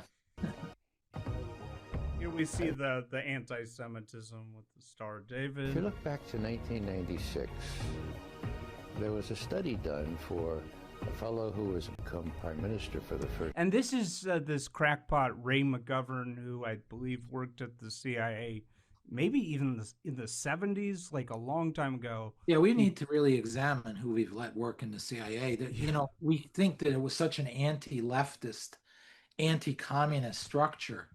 Actually, the amount of people who were in college, progressive student union or leftists who were hired by the CIA would chill Americans' blood. Well, communist penetration into the CIA is truly horrifying. The idea was, well, they were kind of to the left, so they would understand these people. First time, his name was Netanyahu. It was completed mostly by Americans. Later. Wait, I gotta back up. What does he say here? If you look back to 1996, there was a study done for a fellow who was about to become prime minister for the first time. His name was Netanyahu. It was completed mostly by Americans. We later called them neocons. Mostly, so they were all composed this thing. Sorry? They were all Americans. Yeah. And none of these people, except Doug Feith and Richard Pearl, none of them were part of the clean break. Yeah, only two of these people wrote it. And they said they called it a clean break, a new strategy for securing the realm. Okay, securing scary. The realm. What realm? Well, the realm was Israel, Greater Israel. Oh. We were writing a memo to the prime minister. We wouldn't write him a memo for David. You've been exposed. So it was all part of a plot to take over half of Saudi Arabia and Iraq. Is that what it was all about? And everything, yeah, right. No, but it's ridiculous, but this is what it's scary. Millions of people believe this. Did you write the clean break to take over half of Iraq? This is lunacy. No. And there's nothing in the Bible either. There's nothing. First of all, we were all Americans. Not one of us was Israeli. Two, we all were thinking about America's interest, not Israel's. Okay. We were all concerned with Israel's security, but we also understood Israel as a very powerful country because we had all grown up in the Cold War, and part of the Cold War was fought in an Arab-Israeli context. The 73 war, the 67 war, 56 war, it was fought in the context of the Soviet-American confrontation. So obviously we wanted our team to win. We didn't want our team to lose. Just because they were Jews, we didn't want them to lose. I mean, we didn't, just because they were Jews didn't mean we wanted them to lose or we had to make them lose. They were on our side in the Cold War. Of course we wanted them to have security. Well, wait. You're responding to a reasonable statement. But this is the core. There are hundreds of these videos. No evidence. Wait. I just want to lay this out because there are hundreds of videos that allege the clean break document. You, Paul Wolfowitz, Benjamin Netanyahu, Douglas Feith, your number one goal in life is to create something called Greater Israel, which will encompass half of Iraq, half of Saudi Arabia, and that's what the document was about achieving. So let me just ask you, does Benjamin Netanyahu, is one of his greatest dreams to own half of Iraq as Israel? Absolutely not. This is lunacy. Is it one of your dreams, aspirations? Why would I want? I think Iraq's, I mean, look, I'm going to offend a lot of people. Iraq's a hellhole. Who wants Iraq? None of us. Does Paul Wolfowitz want to have Israel rule half? I know this is ridiculous. Paul Wolfowitz was for the two-state solution, giving up half the land of Israel, the small little Israel. So he didn't even want the West Bank, but this video is alleging that he wanted Israel to have half of it. Personally, I mean, to be honest, in full disclosure, I thought the Israelis would be nuts giving up the West Bank. And because of that, I didn't think it was a good idea to ask them to give up the West Bank because their security would be deeply damaged, and then we get into endless wars defending. By the way, so did President Trump. Look at his press conference for his big deal on Gaza. He said, "I can't believe the Israelis gave up that territory, the Gaza." So I just go through the names they showed. Donald Rumsfeld, was he for this greater Israel, where Israel would have half of Iraq? I don't even know where he stood on Israel, but no, he would have at most taken a fairly establishment view of Israel, which is they got to come to some sort of a deal on the West Bank. Khalilzad, the Afghan ambassador? He's Muslim, I think. No. Okay. Douglas Feith? Douglas Feith believed, like I did, that Israel is not wise to consider giving up the West Bank. Douglas Feith did not believe in any greater Israel at all beyond the Jordan River. Okay. Dick Cheney? Dick Cheney was very establishment too. He probably believed in some arrangement had to be worked out with the Palestinians. Okay. And Paul Wolfowitz, he's against greater, he didn't want that? Totally against it. Richard Perle was against it. Complete not nobody in his right mind. I never heard of this idea of Kuwait and Iraq as part of Israel. This is insane. I'd never heard of this idea before. I don't know a single Zionist writer, and I've studied Zionist literature. I don't know a single one who wrote these borders. The most expansive borders Zionism ever thought, and this is when there were almost no people living anywhere in that area, and there were still 18 million Jews before the Holocaust, and you were talking maybe 100 to 200,000 Arabs. The biggest extent of it was what is today the borders of Israel plus the West Bank, with a little bit of the Golan Heights, and a teeny little bit, we're talking maybe 5-10 miles, right under the Golan Heights of Jordan. Maybe the valley, the entire Jordan Valley, which is 10 miles wide. That's it. There's not a single Zionist map anywhere that advocated anything beyond that. I just want to double check, get it on the record. Does Israel have a plan to conquer half of Iraq soon? Israel didn't even have a plan to conquer Gaza last month. I mean, Israelis have no plan and no desire. And it's also democracy who have to send their kids to battle, and it's a small country. Any Israeli prime minister who would, in a delusional state, utter something like this would be laughed out of public life in Israel and committed to an asylum. So I want to say, I think you realized it was sort of a mistake for you guys, Wolfowitz, Wurmser, to say nothing for all these years. If you know Paul Wolfowitz, if you know Doug Feith, if these guys are around, I would just say, I would be glad to host all of the evil. I will. If you guys could come online and say, actually, I supported Rabin. No, I don't want to I know that the ideology is just ignore it, but I don't think that works. And there are literally millions of people that believe this insanity. I don't believe I've had a conversation with Wolfowitz probably in about 2 decades, but if I can, I'll let him know. Richard, I have about every half year now a conversation, see how he's doing. I'll let him know. Doug Feith, I think I talk to maybe once every 2 years or so in a recent decade. I'll let him know. I think it's wise for them to get out there and begin to spill the beans on what really happened. A lot of us, remember, all of us wound up under investigation. Anybody who's watching the situation with Trump knew how investigations had become an instrument of political warfare in Washington, already under Reagan with the Iran-Contra, then a much greater level under the Bush administration. So when you're under investigation, you don't run into the public and tell classified information. That's exactly what some of the people against us wanted us to do, because then we legitimately can be investigated for divulging classified information. And remember, conversations with senior officials and between senior officials are by their very nature classified, at least secret. So you really can't get out there and say, well, this is what I told Paul Wolfowitz and this is what I put, until much later. Now, those are generally after 10 years declassified.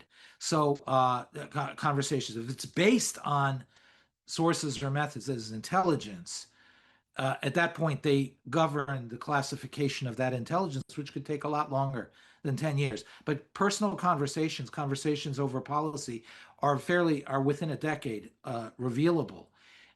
But that's a decade. None of us under investigation wanted to step into, we all were exonerated. I mean, there was no there to investigate. It was really harassment. Again, like President Trump's facing. This is not new for many of us. But you don't give them the means to hang you by going out there in public and yapping away about classified information. Because the argument, oh no, don't respond, it only gives it gravity. Guess what? Doesn't work. There's millions of people. I think the record has to be straight. If there's no counter record, if the truth is not brought out, the truth will never see the light of day. Let's say if this was all true, Israel was behind 9/11. It's part of this grand plan. They just set up all this stuff. How plausible? I mean, it's so laughable. How plausible is that Israel could, not only are we going to take down the two towers, we're also going to do the other towers just for shits and giggles, and nobody's going to leak in. We're going to have a whole bunch of people throw fuselage on the. I mean, just. Is it possible? No. The truth comes out in the end. I mean, you can't hide conspiracies in the long run. We know, even Deep Throat, now we know who it was. It was the deputy director of the FBI. There's no way over the long run you can keep things secret. Too many people are involved with too many things, especially on such a grand level. Of such a conspiracy. You would have to have 1,000 people in on this. And not one of them would come out and say. Think about those Israelis that they said were dancing. I mean, one of those guys could go sell his story for millions of dollars. And there's one other thing. I mean, Netanyahu has enemies right and left in Israel. A lot of people in Israel really want to destroy him, even to the point of destroying Israel to destroy him. You don't think any of those who were in the, and by the way, they all came from the security structure in Israel. You don't think that one of them would use this against him to destroy him with the United States? Because the whole power of Netanyahu is he gets along with Americans, and he gets along especially with the Republicans and the conservatives in America. So you don't think that a leftist Israeli who dominated the left in Israel, dominated the security structures, wouldn't use this to destroy Netanyahu with the Americans? The anti-Semite would say no, because Jews are totally loyal to each other and they would never reveal the secret. Really? Yeah. I know. Have you ever been to a Jewish Passover Seder? Oh, Jews don't argue. They're always of one mind. One last thing. I did put a clip of Tucker and this guy, Kurt Mills. They talked about you. So I read something from a guy called David Wurmser. We're not from this country, not really concerned with this country at all. Well, there's a lie there. He says, I don't know if he even cares about America. Oh, wow. I'd ask one thing. How many years of service does Tucker Carlson and Kirk Mills have? And I'll put it up against my military record any day. And then ask yourself, who cares about America? Which gets to what a disgrace Tucker Carlson is, to suggest that you, who were in the U.S. Navy, are this spy who would knowingly kill your Navy brothers and sisters, is such a, and he's such a coward. The way he said, I never said that. I just raised the question. Right. I have never, ever spoken in public about my family, about my mother, who was not a Jew. She converted to Judaism when she married my father. She was a Czech. She fought the Nazis in World War II. Young woman. She was in her teens, lower teens. She was fighting the Nazis up until the age of about 17. Then the Soviets took over. She was in the underground in the Nazis. Then the Soviets took over. And my mom didn't like the Soviets any more than she liked the Nazis. So she joined the dissident movements in the underground against Stalin in the 40s. She was by then 20, 21, 22. She was trying to study medicine in medical school. And she wound up in the middle of the night fleeing from the Soviets, the KGB, and wound up in an American displaced persons camp in 1949, 1950. And she made it very clear. There was one place she was going to wind up. Only one place, America. She was more of a patriot than anybody I've ever known in my life. And she, as I said, worked in the underground. 40 years later, or whatever, it was 1989, and the wall was falling, and Czech dissidents were coming out, and I was working in a research institute, and I was putting together meetings, conferences of these Czechs, or all of these nation by nation as they were falling, the dissidents who were in jail. We were literally, they were coming out of jail. They said hello to their parents, and we were paying for their airfare to come to Washington to this conference to tell their story every 2 weeks, East Germany first, etc. The Czechs. Came a Czech guy, and he said, "Why are you interested in Czechoslovakia? What, you're Jewish, you're American, you know, etc.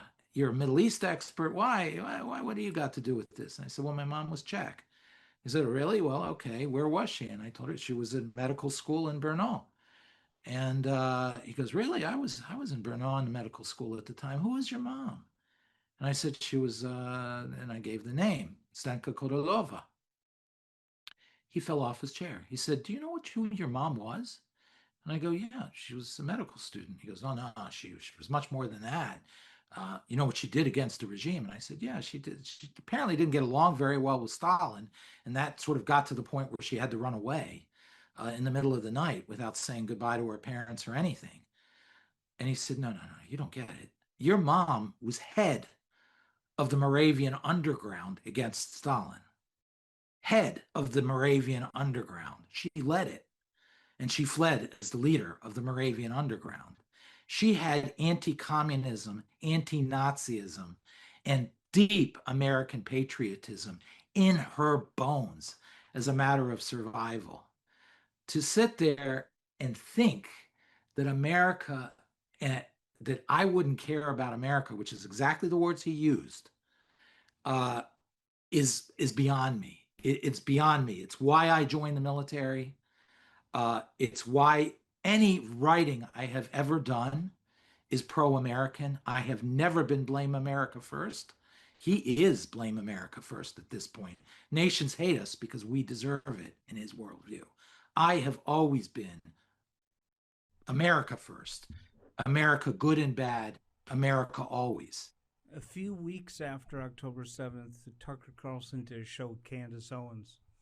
And he said to her, you know, I see Ben Shapiro. He's just always talking about Israel. You know, this is like a few weeks after October 7th. And he said, you know, it just shows the truth. They don't care about America at all. Why are you always talking about the Middle East?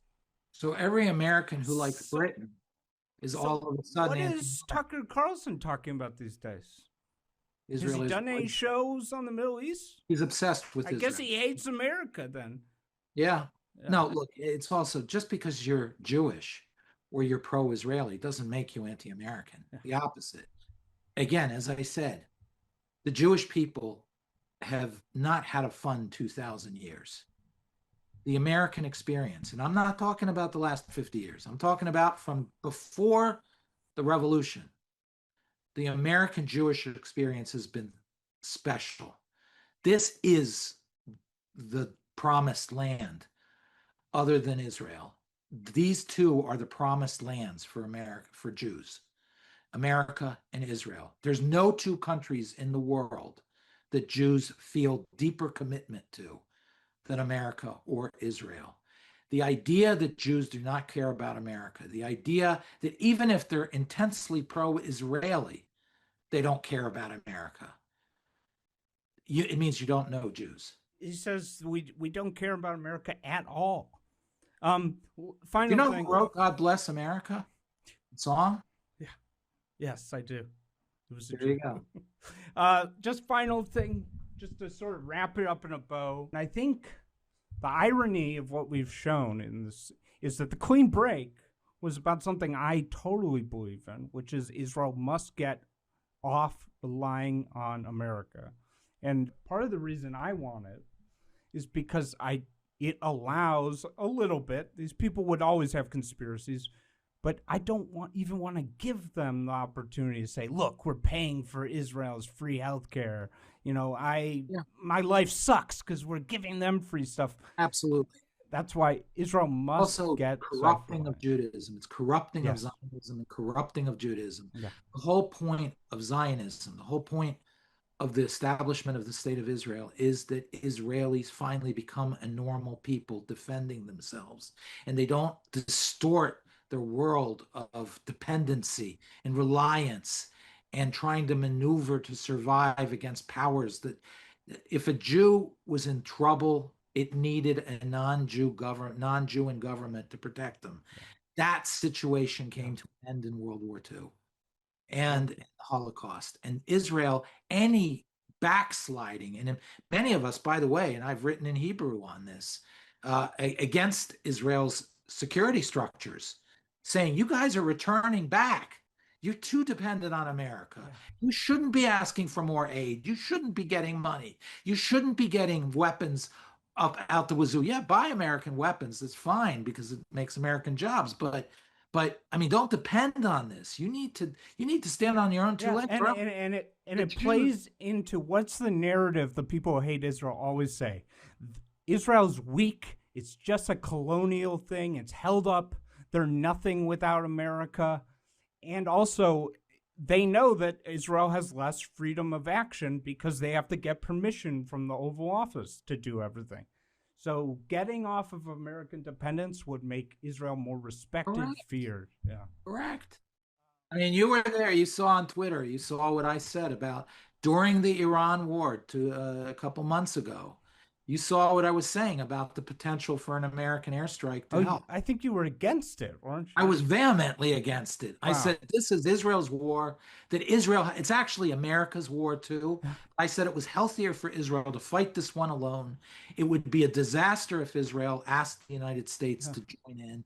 It'd be better if Israel even had to pay a heavier price and took a longer time in order to prosecute this war successfully on its own, with its own soldiers all. Anytime Trump has even floated the idea of having any American troop in Gaza, I have always gone on Twitter and said, this is the worst idea.